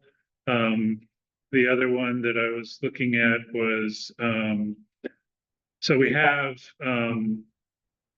if you look at our ASB budget supporting the various activity and so forth. That one has been interesting to me because we have a very high fund balance in that, like $300,000 year after year after year. And I'm not sure why. I mean, I think the possible explanation was during COVID, money was coming in through ASB fees or something, but not spending it. So, one thought would be to take maybe 100,000 out of the support for extracurricular from our general fund and have the ASB fund it to kind of, make it go down a little bit. Anyway, that just throw out that. I mean, we need to be kind of looking for these various ways to get a little, and that's, I guess, will be the work of, what's going forward. The other thing I just wanted to kind of point out, another one on this one, so preschool funding, for example, is 1.4 million, but we're spending 1.6 million. So then I guess my question there is, aren't we supposed to be getting the funding for that from the ESD? Why are we spending more? Yeah, that has been a question that I have been working on. Why are we subsidizing the preschool program so much? And I know that the ESD only has a certain level of funding because they have a number of districts and other agencies that they're funding for the ECAP program. However, as our budgets are tighter and tighter, the ability for us to subsidize that program is becoming more and more difficult. So we need to have some serious conversations about what does this look like for the future? Right. And what can we do differently so that we're no longer subsidizing either levy funds to support that program. That should be a break-even program for us. And currently it's not. So yes. Which is convenient to have that discussion with the ESG since they're on our back about being in binding conditions. Yeah, fully funding. Let's have some. Not only the state, but the ESG to fully fund us. So So anyway, there's a number of those that I think we need to scrape the budget for. I will say, just so everybody's kind of aware, our MSOC, material supply and operating costs number, which is you see somewhere in here is like, 4.2 million for, district, what's called district-wide support.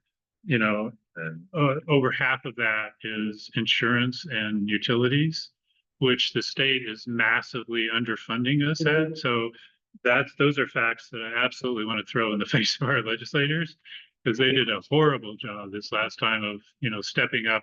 Insurance has been going up, you know, at these massive rates every year. And, you know, we just can't continue to do that. And particularly when you do that to a district like ours, where you're hammering our kids with that. I mean, that's just, my favorite quote from the Seattle Times is, that's unconscionable. I mean, that's what the Seattle Times called this budget this year.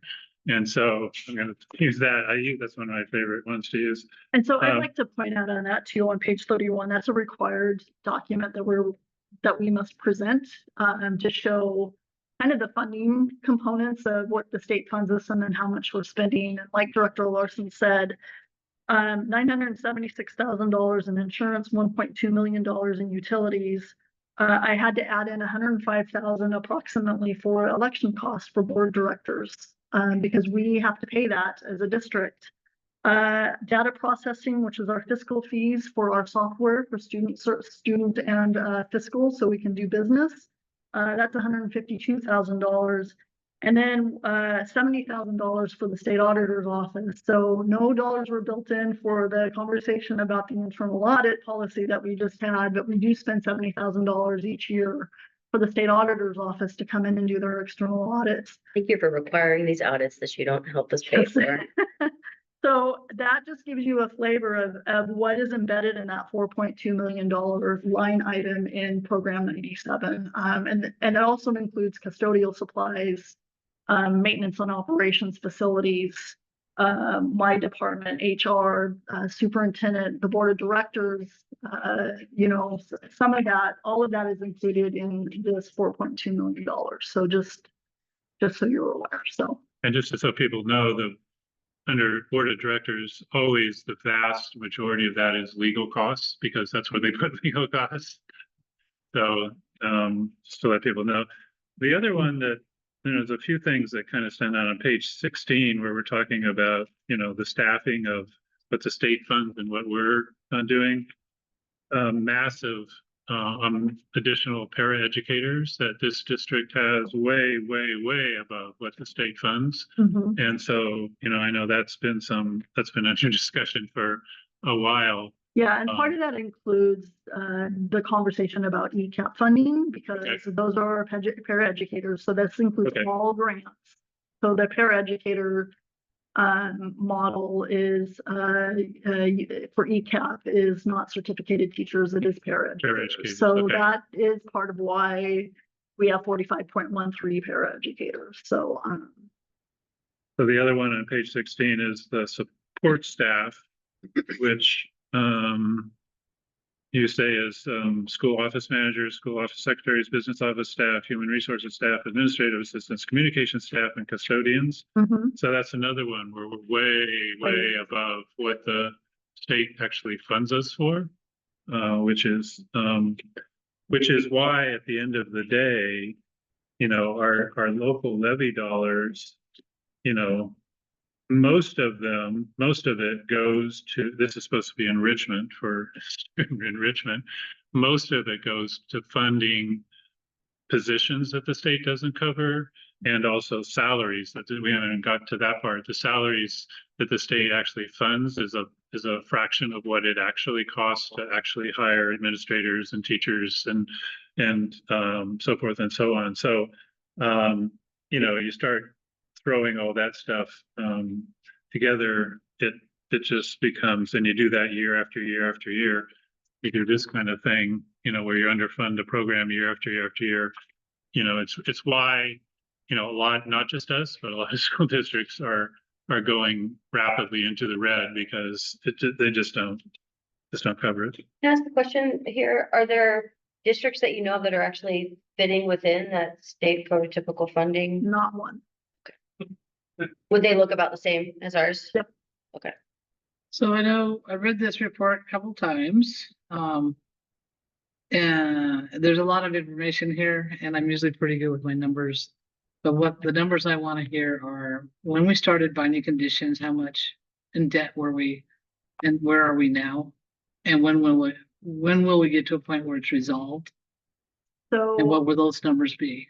so I think in 22-23 is when the district, I think it was right after Dr. Pedroza was hired as superintendent. Sorry, Where so glad she's here. she learned, unfortunately, as she was walking in the door, that there was a high probability that the district was going to hit a negative fund balance, meaning that we were in the red.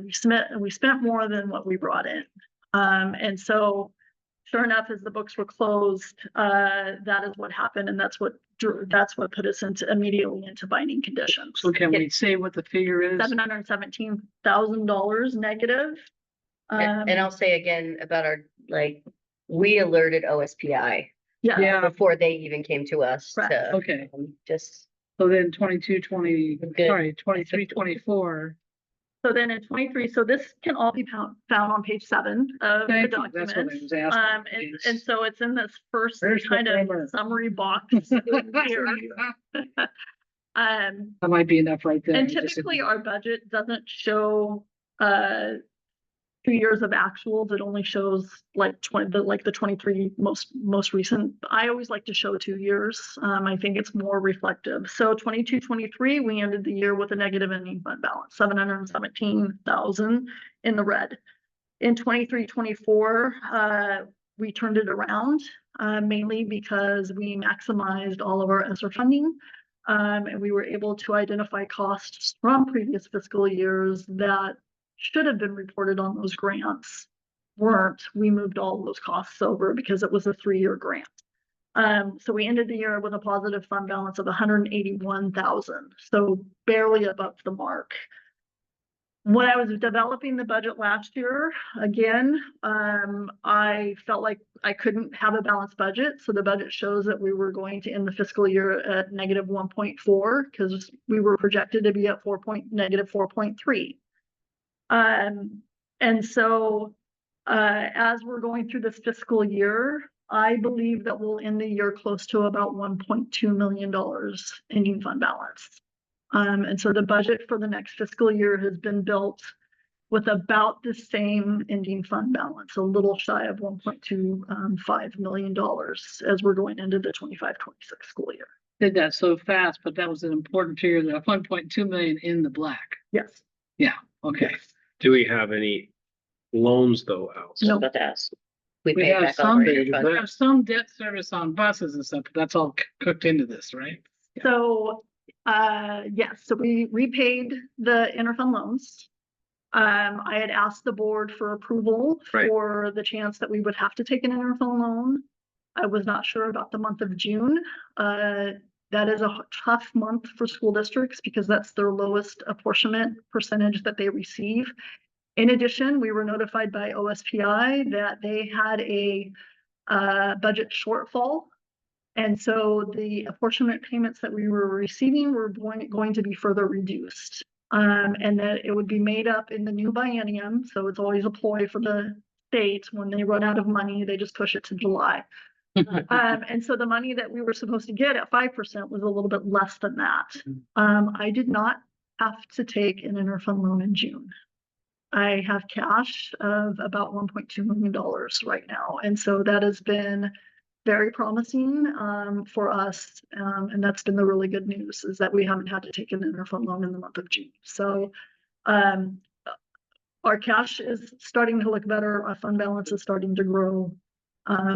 Just will take us a little bit of time to get to the 6% So the upward policy. the one period where we kind of artificially went to 181,319 into the black. Mhm. That's only because we had the temporary ESSER funds, which are federal funds that we knew were going to go away eventually. Mhm. And that's why we walked into 24-25, the numbers all looked negative and dour, and we got into the binding conditions, even though we were setting up smoke signals in advance on this.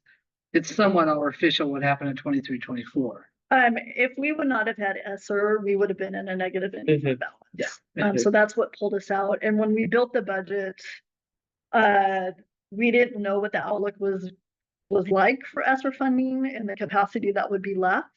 And so when we built the budget, I had to assume that we were going to maintain kind of just this negative drive as we were trying to pull ourselves out. And so that's why that budget for 24-25 looked the way it did. And it's completely different on how we actually ended the books in 23-24.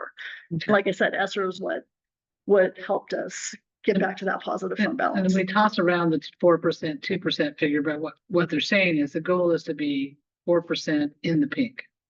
In the Yes. black. Yes, by the just end of breaking 26, which is about $2.2 million Yeah. based on revenue, Yeah. not expenditures. So, like I said, we're sitting at about 2%. So amazing news. As of now, we're going to be in the black for the Yeah. school year. That's Mhm. huge. Mhm. And we're hovering at the 2%, trying to keep teachers to student ratios reasonable. Instead of doing something aggressive and setting ourselves, Right. not centering our students.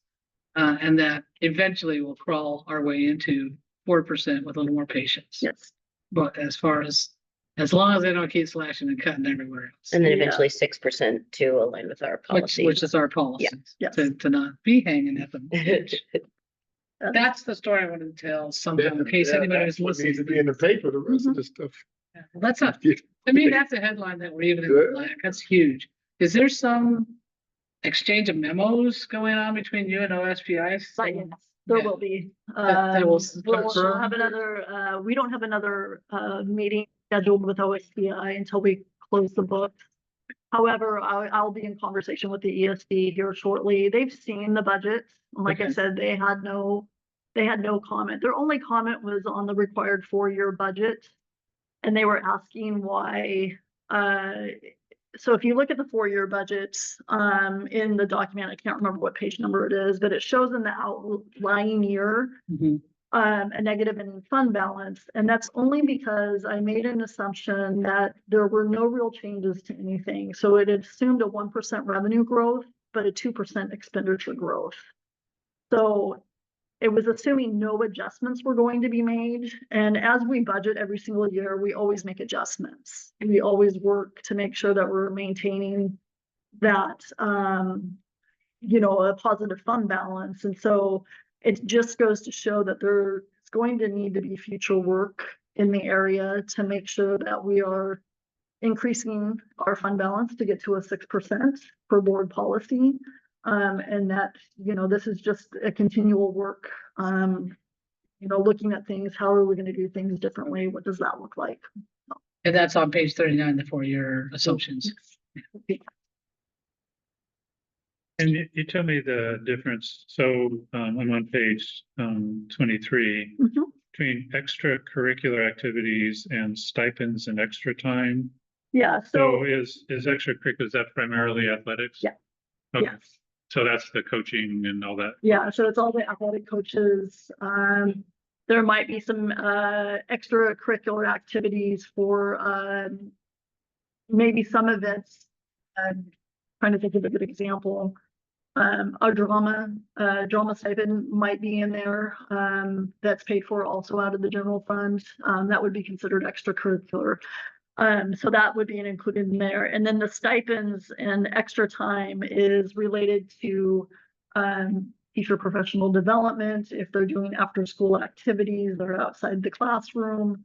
There's certain stipends built in if they're a department chair. So if they are at the high school and you have 5 I can't even speak language arts teachers. Sometimes one individual is named as a department chair that kind of works with the rest of the departments. And so they're paid a stipend to perform that extra work. And so that's what a lot of that is. I'd just like to point out that of the 9.3 million that we collect in our local, what's called education program, EPNO levy, only about 1 million of that is actually used for, athletics and activities for students. The substitute costs above allocation, that's all what the state is not funding in our substitute professional for teachers. That's not what the state is funding. Transportation, district wide sport, utilities, insurance, special ed, all that is stuff that the state should be funding as part of basic education. So, you know, they basically ravaged our local levy dollars. So there's basically, you know, almost nothing left to do, quote, enrichment. Right. So I just think it's important that people understand that. One more understanding for the public to know. In some areas, we're not gonna get the 4% because we're trying to, again, get the teacher-student balances a little more reasonable.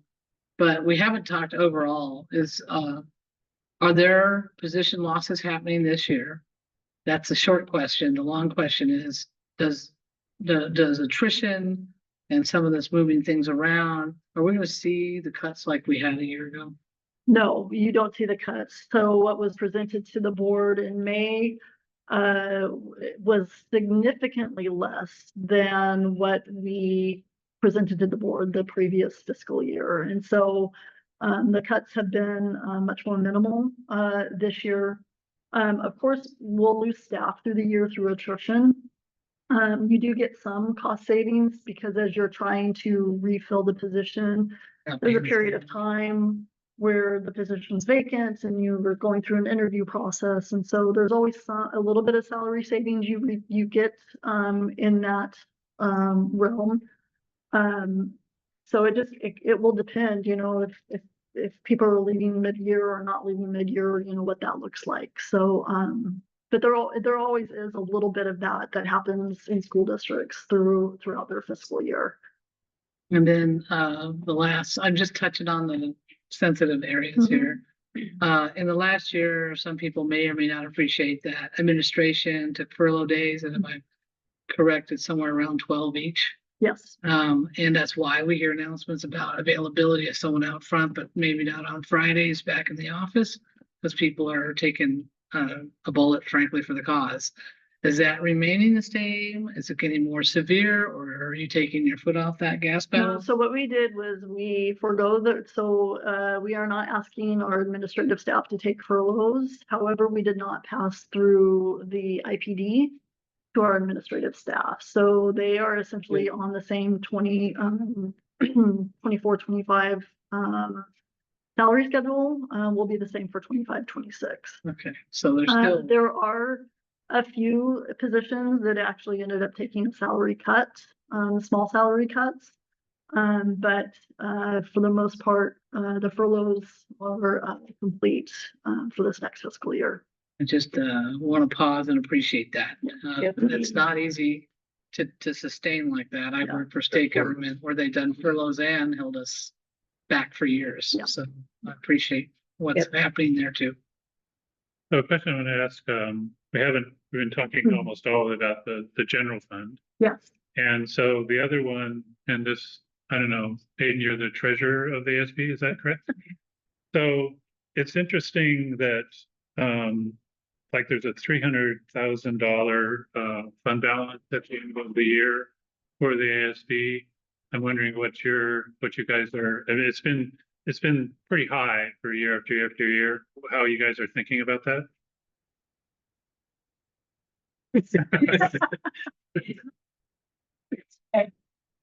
Right.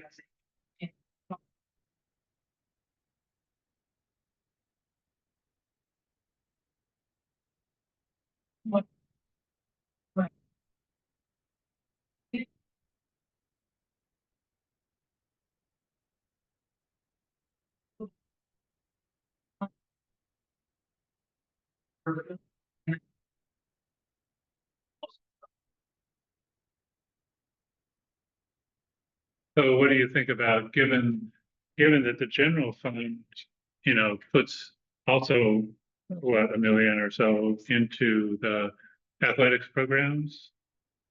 What do you think about sharing some of the, you know, helping out the general fund with the ASB fund? Exactly. Good answer. Good answer. So the general Just fund, good answer. the general fund You don't have to respond. Policy says you have to respond in writing. I think, the reality is obviously, that is money that the ASB has fundraised and maintains. I think where I'm curious around is how, I would assume, the intention is to fundraise to then spend on the programming that you're doing, rather than just to kind of sit on that money. So I'm just kind of curious, like what, yeah.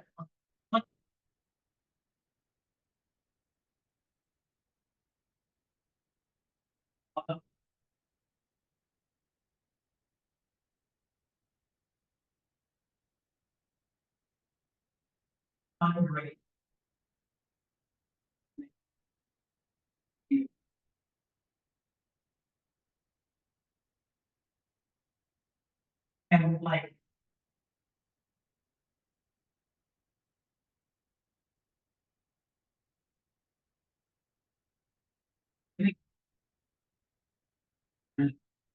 Totally.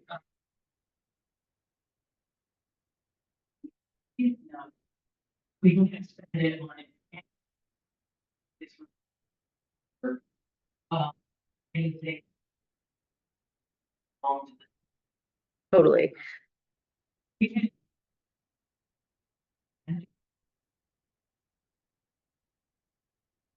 Yeah. Right. Okay, so part of the answer to, you tend to have large fund balance at the end of the year, but that kind of hides what's happening in the middle of the year where you're spending it down. Yeah, like you said, the drama is a really good example because you got to upfront some money to get it going and then you get it at the end. And so it looks like there's a lot of money at the end, but you actually need that to keep the programs going during the minute. Okay. Yep. Good. And I would say that, you brought up cheerleading as well, they sit on $50,000. That's the same situation. They're trying to fundraise because they're doing activities in the summer. They go to their summer camps. Then they have to buy their uniforms and then, all of that stuff that takes place. And so that's another good example of what's happening with some of those funds. So a lot of fundraising in the springtime to hold them through to the next fiscal Okay, year. good. Yeah, that makes sense. I'm just looking at that. Anytime you're looking for money, if there's big numbers, you kind of want to understand what's going on, but what you described makes perfect sense. You have made this money alone. Keep your board I'm not paws to- on. I'm not to report. I just got a call from King County Council. The cheerleading department got approved for another $5,000 grant. They're gonna do. Yes, good job. So add that to it. Thank But you, they say it's Director in the mail. Proctor. I would have to say that the student body council did agree. So what has been happening is that the concessions that it is a huge fundraising event for the general ASB. But what was happening is that the product was being purchased out of the general fund, but then all the fundraising proceeds. Right back to the that's a ASB. cool. And so the student body council agreed for this next fiscal year that the cost of the supplies up to $10,000 would be charged to the ASB fund. Yeah. So that was a good example. Makes total sense.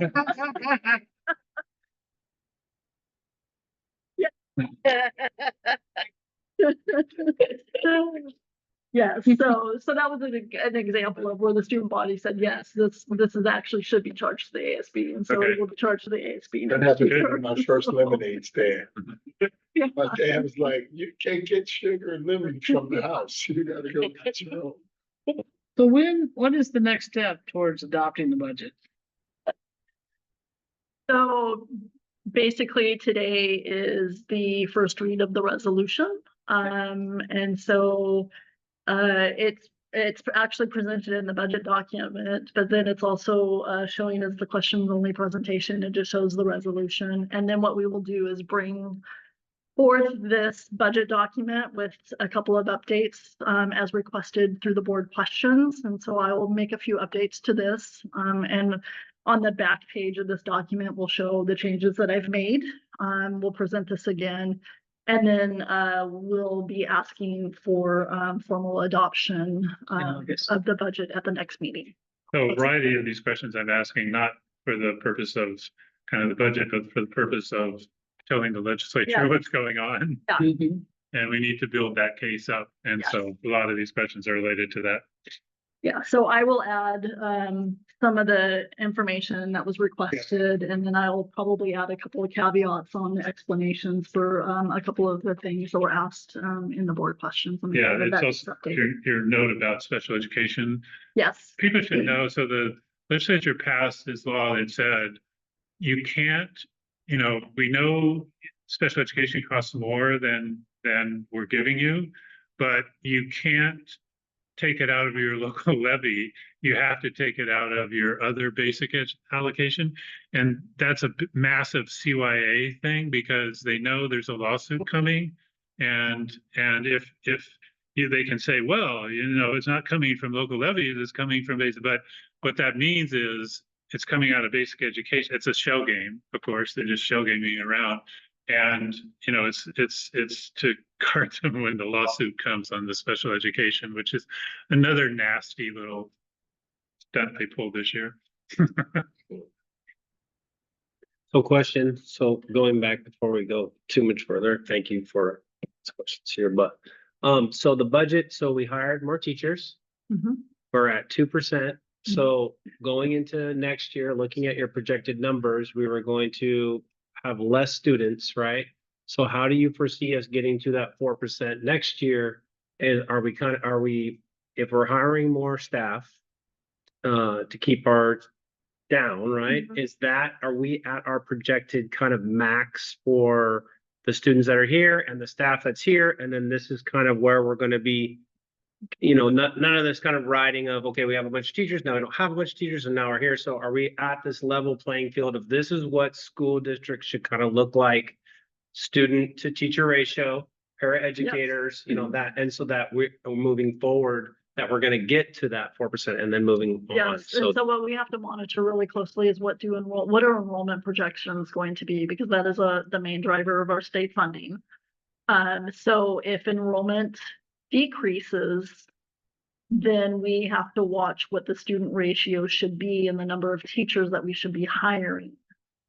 So that always plays into a factor. So if we start losing enrollment, then of course we will need less teachers. And so we will have to adjust accordingly as that enrollment fluctuates. If enrollment increases, then of course we would need more teachers to support those students.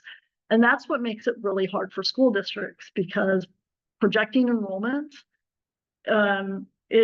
it's not a science, it's kind of an art, and you don't know what that's going to look like. But we know that birth rates are down. We know that birth rates, and we're seeing declines across the entire Puget Sound area where it's either flat or they're declining. I don't know. I think we're the only district that saw that huge increase last year.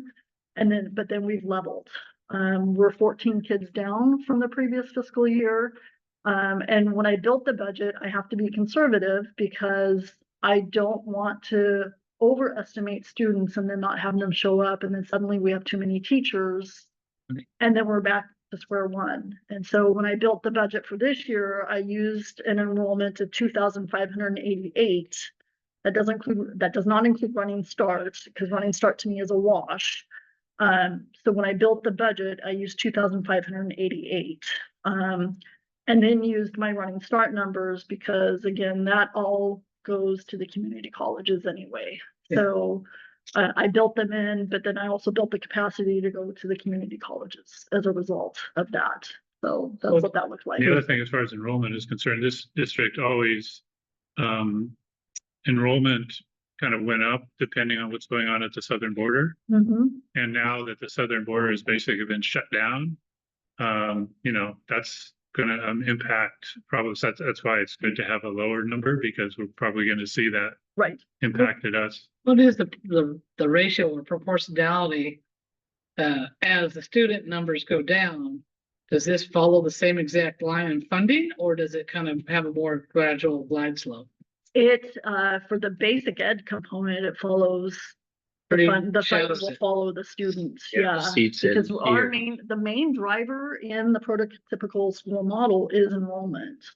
Sure. The enrollment drives the number of staffing that we receive, that drives then the salaries and benefits. But we won't reach 4% because of lower enrollment figures or even stable ones. we have to do something in other areas. But Okay. yes, From my understanding, this is the first review. yes, You're gonna make some adjustments, have them on the back of the next draft we look at, but there's no action item for us on today. correct. All right, can we move on? Yep, sure can. All right, moving on to our review of the resolution number 965, which is the adoption of the budget. What additional questions do folks have about this resolution? I have none. They reflect the same numbers. They sure do. Great. Next we have an update about the federal funding. This was something specifically that I asked, requested that we are able, that was provided to us. I know that there is still so much that's uncertain about the potential for federal funding, either freezes or totally taking it away or minimal, whatever, but we wanted to get ahead of it and as best as possible, be really transparent about the potential for certain funds to not be available to us. So I just did a really quick table on the federal funding only. So we knew that OSSI grants for the federal components were ending. We were notified early on that this funding source was going away. Now, it does look like there is some OSSI state funding that might be available. We have not been notified of the grant applications related to that, nor do we have any idea of what the level of funding we might receive. So I did see it on the list for OSPI, for OSSI, but it looks like it's more of the state side than the federal side. We have talked pretty significantly about the title. So Title II, Title IV, Title III. Those were the big ones from the Department of Education. Like I said, I did not budget at all for Title III. And then when I developed this budget, I built in capacity because at the time we were told we were going to get a 70% reduction. And so I built in that 70% reduction, did not put FTE staff on those grants. It was only extra time and some contractual services so that if it has to get pulled, we can easily pull it. It won't impact any staffing. The other one that looks anomaly like is the Gear Up grant. And that's only because this current fiscal year, we're at the last year, the final year for the foster component of the grant, and we knew that that was ending. However, we did receive Gear Up funding for the middle school. And so that actually, it's kind of overlapped this year. So it looks like it's a big cut, but it really isn't. We were planning for that anyway. Because this year is that overlap year, so that's why it looks like it's a really big grant. What's the source of that funding? It is the Department of Education. I have not seen it on the cut list. And it is actually a pass-through grant from the University of Washington that we receive. So we don't get it from OSPI, we get it through the University of Washington. So anything in yellow is what you did not calculate into the budget. I did calculate a little bit of Title II and Title IV. Okay. But it wasn't nearly the $2 amounts that were shown here. I think it was like half of that is what I put into the budget for those two grants. And like I said, there's no staff FTE on either one of those grants. And so if it does not come through, it'll be easy for me to just pull it out of the budget. So, but in general, the highlights are on purpose because they're the ones you are most conservative with. yes, Thank you. And that are kind of on the list right now. yes, those are on the list from the Yeah. Department of Education directly. So, Okay. So we'll be getting more updates as they come, probably via the money memos that we get from Dr. Pedroza, as well as definitely before we probably approve the budget, an update on anything that we're hearing around these funding disruptions. All right, any additional questions? All right, thank you so much. All right, next is our action items for this evening. First is the approval of the Human Resources Staffing Report.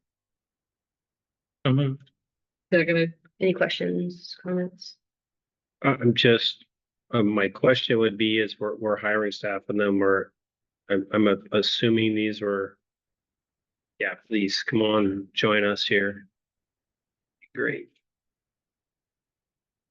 I'm just, the separations, because I'm just confused sometimes. So help clarify if we're hiring and we're laying off, you know, what was our thinking with this? And are these separations, approved separations, people that want to move to a different spot, or are we rehiring them elsewhere, et cetera? Yes, Aaron Dragana, HR Labor Relations and Tech, he, him pronouns. Good evening, everyone. So the separation list, if we could pull that up so that we can see that, that'd be great. Thank you.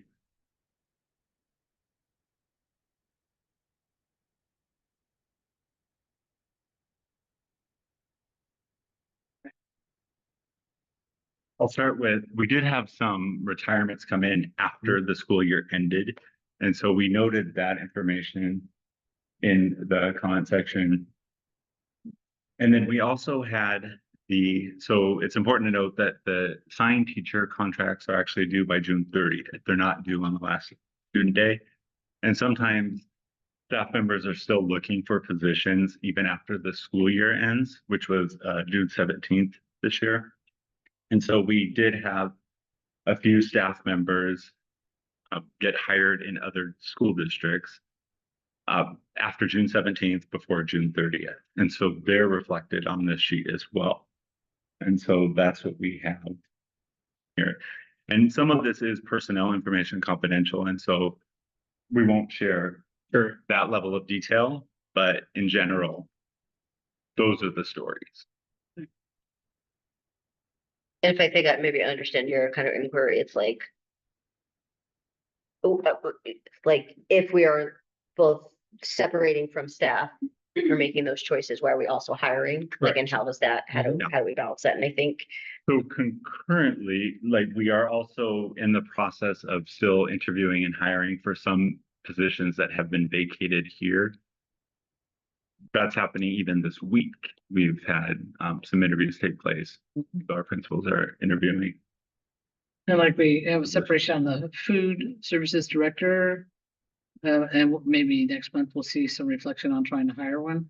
Yeah, so and I just wanted that noted here. That's a contracted position through Chartwells. It isn't a direct hire of the school And district. we don't but approve it just for either. visibility. Yeah. But we have already started that process and have already interviewed, and so we're working on that. Yeah. please correct me if this is inaccurate, but my understanding is that all of the staff members who we had to they were impacted by the reduction in force or the non-renewals were on last month's. So none of these are products of that specific reduction. Is that accurate? Yes, Okay. that's accurate. Perfect. Yeah. Thank you. And then some of the new contracted positions, Yeah. especially for the CERT group, are some of those positions, or because some of those positions were as Amy Fleming Yeah, shared, totally. those were the reductions were actually very minimal. Yeah. There weren't as many, and so we had more resignations and retirements reflected in the June report. All right, all in favor of approval? Aye. Aye. Thank you. Thank you. Well, Thank you. Okay. All right, next is the approval of the board policy number 3245, which is the students and telecommunication devices. Easy for you to say. Yeah, So moved. Seconded. questions, comments? Yeah, so, the one, thing is, this. I think it's a good policy. The one thing I think to keep in mind is this whole issue of, cell phones and devices, is a very fluid one, and how they can be handled. I think there's enough, flexibility in here to deal with this. I was listening to somebody, professor, I think down at USC, was talking about, the idea of just banning them. How many jobs these days, are people not permitted to use their cell phones People on? try, but Yeah. because of our addiction to them. I mean, to some degree, the issue is about using them appropriately, and, where are students going to learn how to use cell phones appropriately, if not in school, to prepare them for, life? So, well, I think, we're in a transition period here, and I think it's clearly a good thing, particularly at the elementary level. And when we're talking, there's enough, kind of outs here to deal with the situation at high school. And I think the only thing I would like so the last, item in there says the superintendent is directed to develop district and procedures for the administration of this policy and conduct a review of the policy after 1 year. I'd just like to add and report to the board. I mean, I'd like to hear about what's going on in this area, because it's a very dynamic area, and that's my only because we are gonna, using of these devices, particularly as we get into artificial intelligence and how you use them appropriately in life. I think we're gonna, nobody's got that figured out. So I'm not saying, I just think it's something we need to keep an eye on, and I just think the board should be aware of that. So I don't know if everybody else is agreeing to that. I would put a motion. Restate it again, or? Yeah, so the last, and so the superintendent is directed to develop district and A school report level to the board. procedures, blah, blah, blah, blah. And to conduct a review of the policy after 1 year and report to the board. Great, so we're just adding the words Yeah, and report. to yeah. the board. Was that a So motion? after the superintendent does their review, tell us about it. Is that a motion to amend? He was about to make. That's a motion to amend. Seconded. Just want to check in with our students. Yep.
Yep.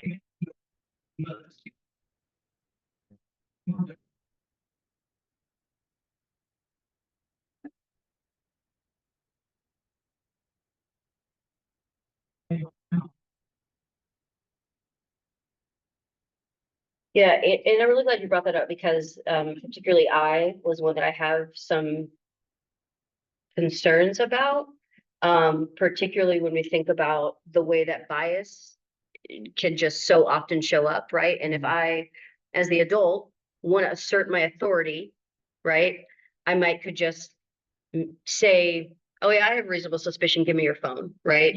And so I do think that we could either go in one of two directions. We could shift the wording, which would probably take some crafting, and we wouldn't be able to approve the policy today. Another thing, which is fine, we don't have to rush the policy to approval by any means, is that could be, the ask would be that is very clearly outlined in the procedure of when and how and what is considered reasonable suspicion. Like, we have to do whatever we can to minimize. We already struggle so much with anti-bias discipline, right? So what's to think that we're going to implement this policy while we are talking about the privacy, right, and the rights of young people?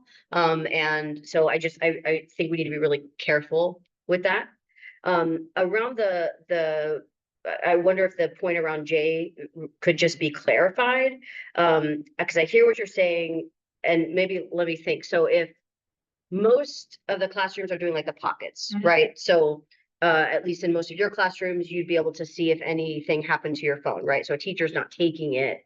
In an elementary setting, I maybe could see where a phone gets taken by a teacher, put in a desk, or whatever that process it turns out to be. So to your point, if something happens to the phone while it's in the possession of district employees, it certainly is on the district. We then become liable for it. But if it is on the person, if it is on the possession of the student or in the hands of another student because you brought it to school, then it would be not, the district would not be liable. Do those two distinctions make sense? And I'm not sure that's clear in the policy. I was thinking So- that needs to be clarified because the biggest risk if we have a phone drop is another student taking your phone. That happens all the time. Yeah. And who's responsible for that? And the district wants to say, circling back, Aiden, is that I'm thinking high school. I'm really like troubled by elementary students. Same. But in high school, you get your student handbook, all the stuff is in there. You're responsible for everything in the student handbook. Even if you don't know it. Now, if the policy is moving toward no cell phones in the building, and we know why, we're not gonna even argue that one. Now, what it's really saying is, as parents, let's cut the umbilical cord on the cell phone with your students so he or she, so that they can focus in school and not be distracted. That's the spirit of it. But there is a risk, as kids steal and pillage each other's phones, or I can see somebody destroying somebody's iPhone just to get back at them. What happens then? And the other part is, you're not supposed to bring it to school. And I just think we need to be clear on that, particularly if I bring it because I got a long commute to wherever and turn it in to Teacher Larson, all of a sudden it's missing. I did what you asked me to do. That's problematic. Or, Charlie, he's always taking somebody's phone. What happened? I'm reading this, Jay, on a legal point. They're just making a declarative statement. You're responsible for equipment that you bring to the school, period. You're responsible for it, right? I assume some of this other language about confiscating anything. I could take your pencil, I can take your laptop, I can take your water bottle if I think you're using it as a weapon. I can take things off of you, I think, as a teacher, I think that's still the case, if it presents a danger to yourself or others, right? And so similarly, and possibly a distraction, right? If you bring a beach ball to a classroom, I'm gonna grab that thing and put it over in the corner and we're gonna get on with the lessons, right? I'm not gonna let you mess up my classroom. I think that's still legally available to us. So if it becomes a distraction or a potential harm to other students or yourself, I'm going to compensate it. And yes, I bet there better be some real probable cause for why I'm doing that. As a teacher, I think that ought to be clearly stated in some way or another. But at the moment they compensate it, it's no longer you bringing it to school. It's you having it confiscated because you were misusing it at school until I guess you go home and get it returned to you to take home with some note to your parents, I guess. I don't know how that works. So to me, this is pretty declarative. Yeah. Right? What I am worried about is the other things is teachers having a process that there's not a policy behind this process. Yeah. That says what is inbounds and out of bounds, because I covered a couple of things. Being able to take something away from a student, that's a risk for a teacher right away. Legally, parents can get all harebrained about it. Just by taking it, I could drop it. Now who's paying for the phone, right? It's not the student, right? Yeah, and I don't mind if there's another letter in here that says Or the teacher hasn't, underneath the compensation, they're responsible for it until it's returned to the student. or Director Kate, the teacher hadn't confiscated it. Yeah. It's in my backpack. Mm-hmm. Now it's not in my backpack. Well, that's your problem because it was in your I think possession. that's what that's written as. Yeah. But again, the other letter has the confiscation. Yes, we have to address it. Open the biases. So now what happens when it's not in my? Yeah. And so I think we have to address that Yep. as best we can, but I don't have a problem with the policy as it reads. I'll tell you for myself. If I read up above it, right, for it, I've got F and G and H that kind of already outline why I'm asking for your phone. So I don't have a problem with that happening here. Right? And so I have to sit down with my parent and I have to say, okay, I'm taking pictures of Johnny picking his nose or whatever, and I'm supposed to do that, and it's causing disruption. So you're asking me to sit down there, bring my parent into the office, show my phone and what's on there. Because it says right here, the scope of the search limited to the violation of which the student is accused. Mhm. I, as a teacher, I would think, would have to accuse the student of doing something, therefore bring the parents in, take the phone and do it. I think this, for me, Yeah. this is, it does, it does say that, but It says Well, threat to academic integrity, disrupts the learning environment, or violates privacy rights, like you're taking pictures up a skirt, or dignity of others. Well, what I'm saying. that's, it's here. By bringing the cell phone or the mobile device to school or school sponsored by the students and his or her parent guardian consent to the search of the device, official to be raised suspicion based on objective and facts and such search for a law, right? Scope of the search will be limited to the violation of the student is accused. I agree. So, but as a policy, I think the policy is good, but as far as it goes to each school, that's going to be left up to the principal and to what's going on in the school that's appropriate. Because what's appropriate for a high schooler is going to be different than a elementary student. So I don't want to have a policy written so specific that it doesn't really address the different things that are there. I want to leave some ambiguity or something left for the adults, that are over there, the principals and everybody else. And the school, I'm sure they'll have student input that's there to be able to work through this policy and put procedures in place that's appropriate for Foster High School, appropriate for Showalter, appropriate for. And that Okay. that covers it all. What I hear though, and I know is missing in this, is one more paragraph that says what the appeal process is.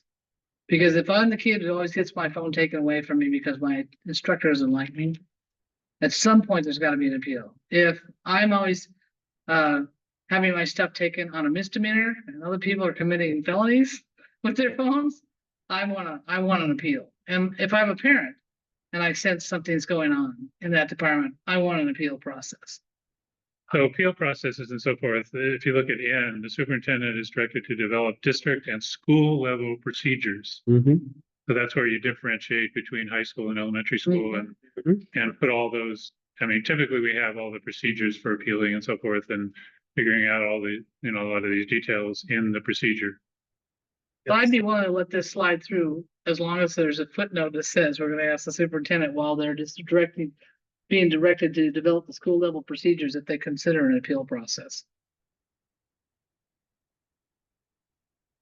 Literally, I'd be willing to pass it tonight as is, as long as that's being noted and considered. And it appears within the procedures very clearly. So thank A you, couple Scott. things, if I can throw in a little responding to some Yeah. questions that come up. One, I think question come up is who decides what is considered reasonable suspicion or grounds for a search? What districts go through is the Washington State School Directors Association has attorneys who review and vet and draft and approve the sample policies, and we as school districts use those. We match what the key elements are within that policy. So that we would follow the legal definition of what those terms are. We wouldn't have the ability to just make up a new law definition. Can I just respond to that real quickly? Just because something is legal doesn't mean that it is anti-racist. Yeah. Right. And particularly when we know that our criminal justice system is the opposite of, right, it is so steeped in whiteness, right, and systemic oppression. And so it may be legal, but is it in line with our values as a district and centered on an anti-bias approach? Again, and I think I'll just go back to this idea of we are still struggling to figure out how we start to be more aware of the biases that show up in general discipline. And I don't know, there's just something about this particular bullet that really feels hard for me to want to get past, and I'm not sure. Which one? Teacher confiscating. Yeah, well, teacher ask, it's to search the device. Yeah, oh, yeah. To search a device feels uneasy to me, huh? Sorry, I'm just. No, you're okay. There's a lot of cross-section over our discipline policies and procedures that outline the parameters around search and seizure and protocols and appeals and all of those things. So the 3241 that is referenced at the bottom will find many of the procedures that there's questions about, right? Not perfectly, but those things are in place. Okay. I guess there's a little bit of worry for me. It's like, it'd be so easy to be like, give me your cell phone. I need to look at it.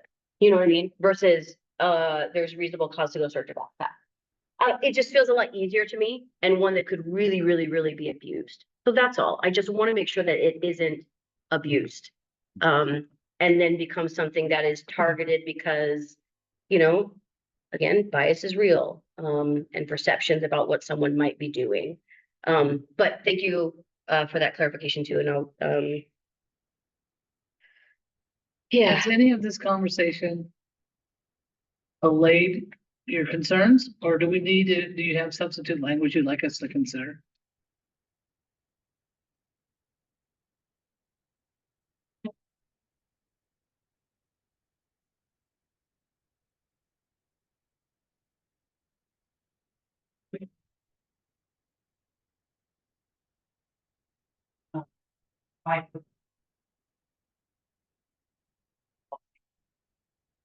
Okay.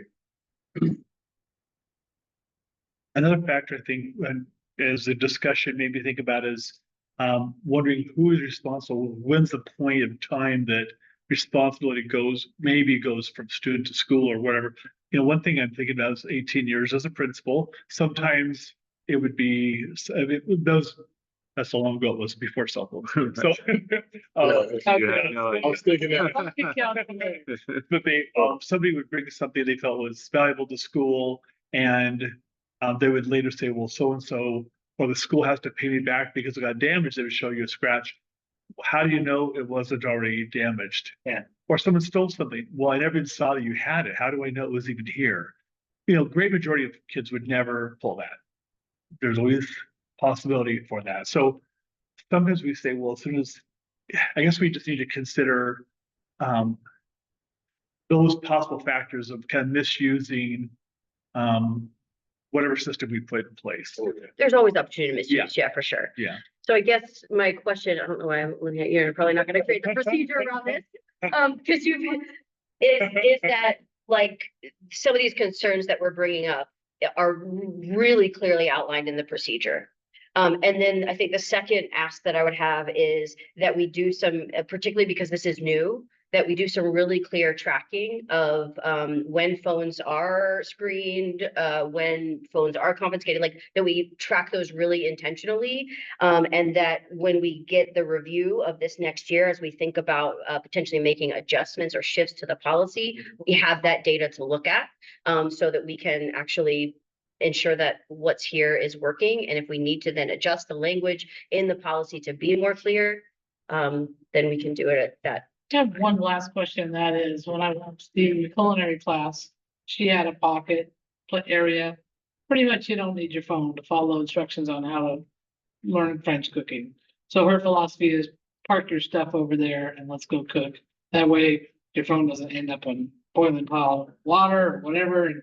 And it's, you're not being distracted while you're handling something hot. Where in this policy is that allowed? We just say it's going over there for As the a day. policy, you walk in my culinary class, put your phone, turn your phone off and park it over there. That is the policy. So for high school, Yeah. they walk into the classroom, they put it somewhere. So whether it's in their backpack and off, or it's in one of those pockets. Okay. So that's like We the have no way. So that's a expectation. separate policy. It's not this thing. That's a school policy. Okay. Yeah. All right, thanks. Mhm. Then I think we kind of did Well, this, it's in here. we kind of did this bass backwards, as they say. Most likely it ought to be just a motion, with one amendment. No, so we have the amended motion on the floor right now. Okay. Discussion. My concern is, and I guess this is 3241, is in this scenario, Director Hoover said, give me your phone as a teacher, instructor. I know without a shadow of a doubt, there's gonna be a moment where the kid tells them no. Mhm. Time to leave school. Now the small thing has become a big thing. Yeah. And I know the demographic from which I come from, that's gonna be a big thing. And that's gonna be tracked. And it's not gonna be tracked as a cell phone issue, Yeah, yeah. especially if I never had my phone out. You're not getting it. Now we got a whole nother ball of wax.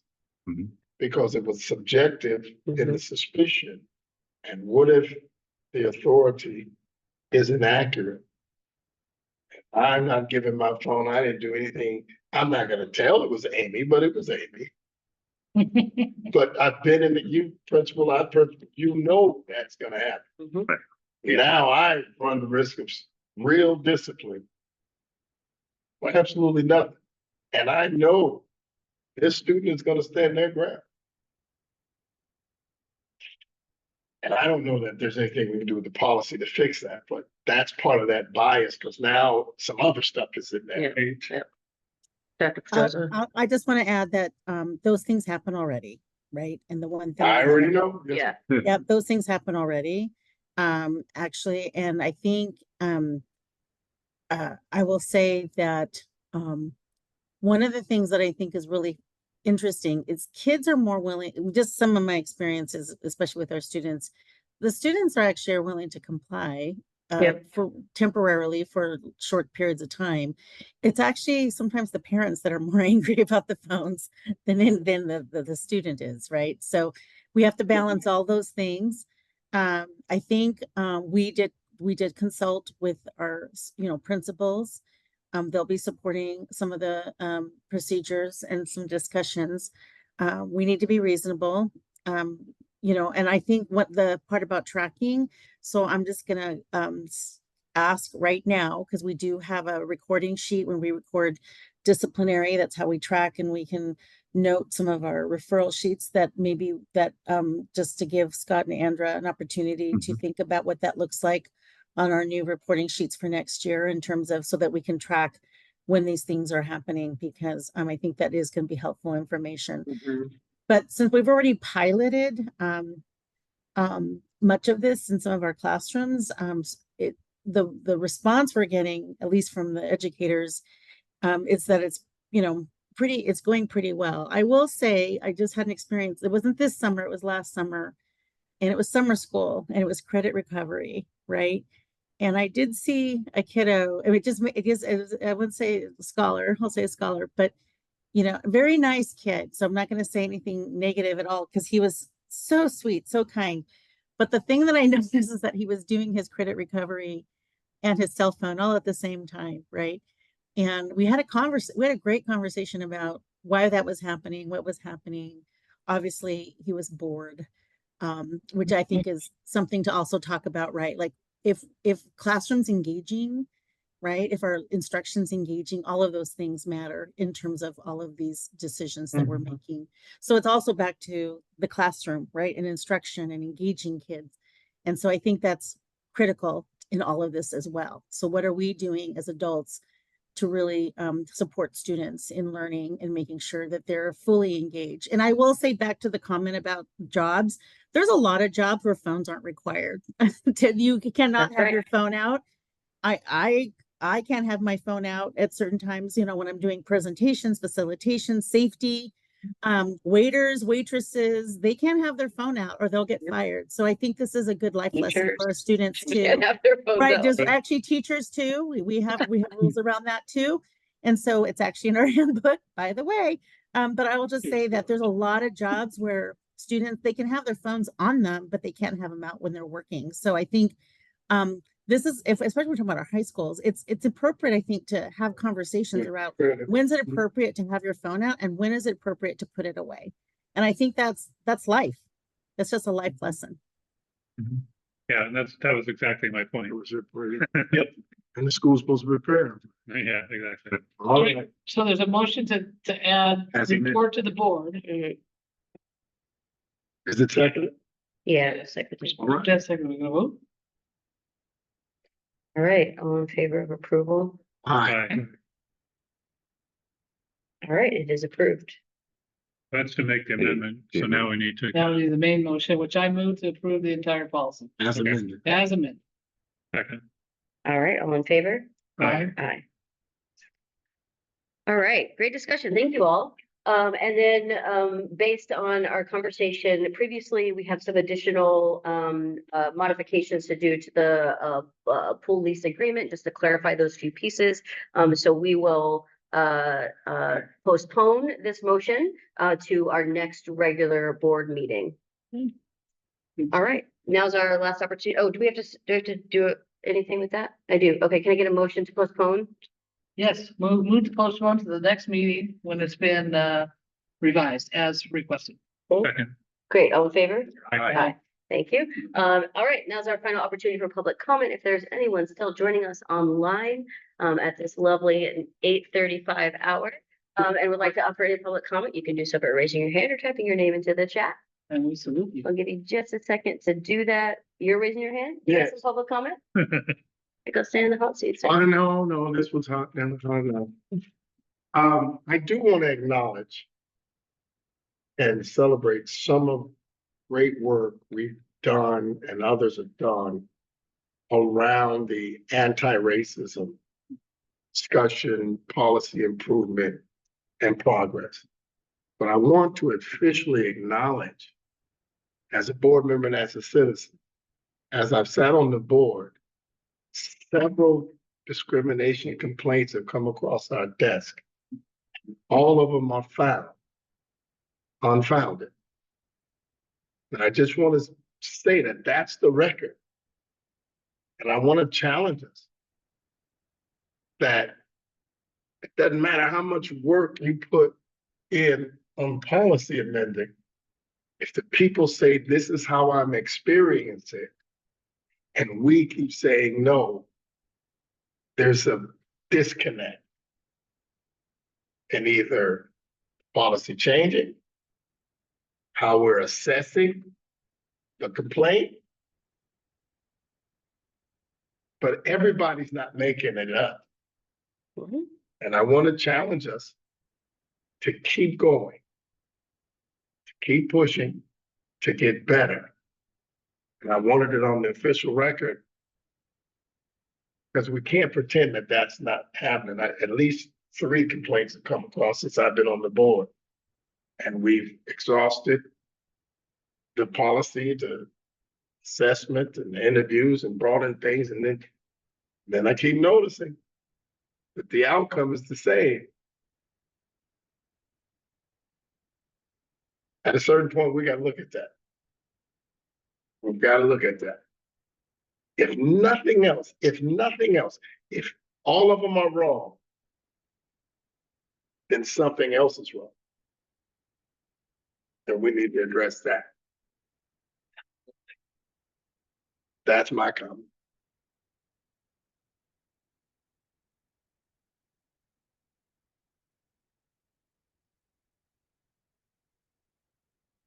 Thank you for sharing. Oh, we decide no one's online. Yep, I was just about to close public comment period. All right, so if I get a motion to adjourn our meeting, So moved. all in favor? Aye. Aye. Talk to you about that. I didn't want to do it. I'm gonna ask me, I want to go to the officials.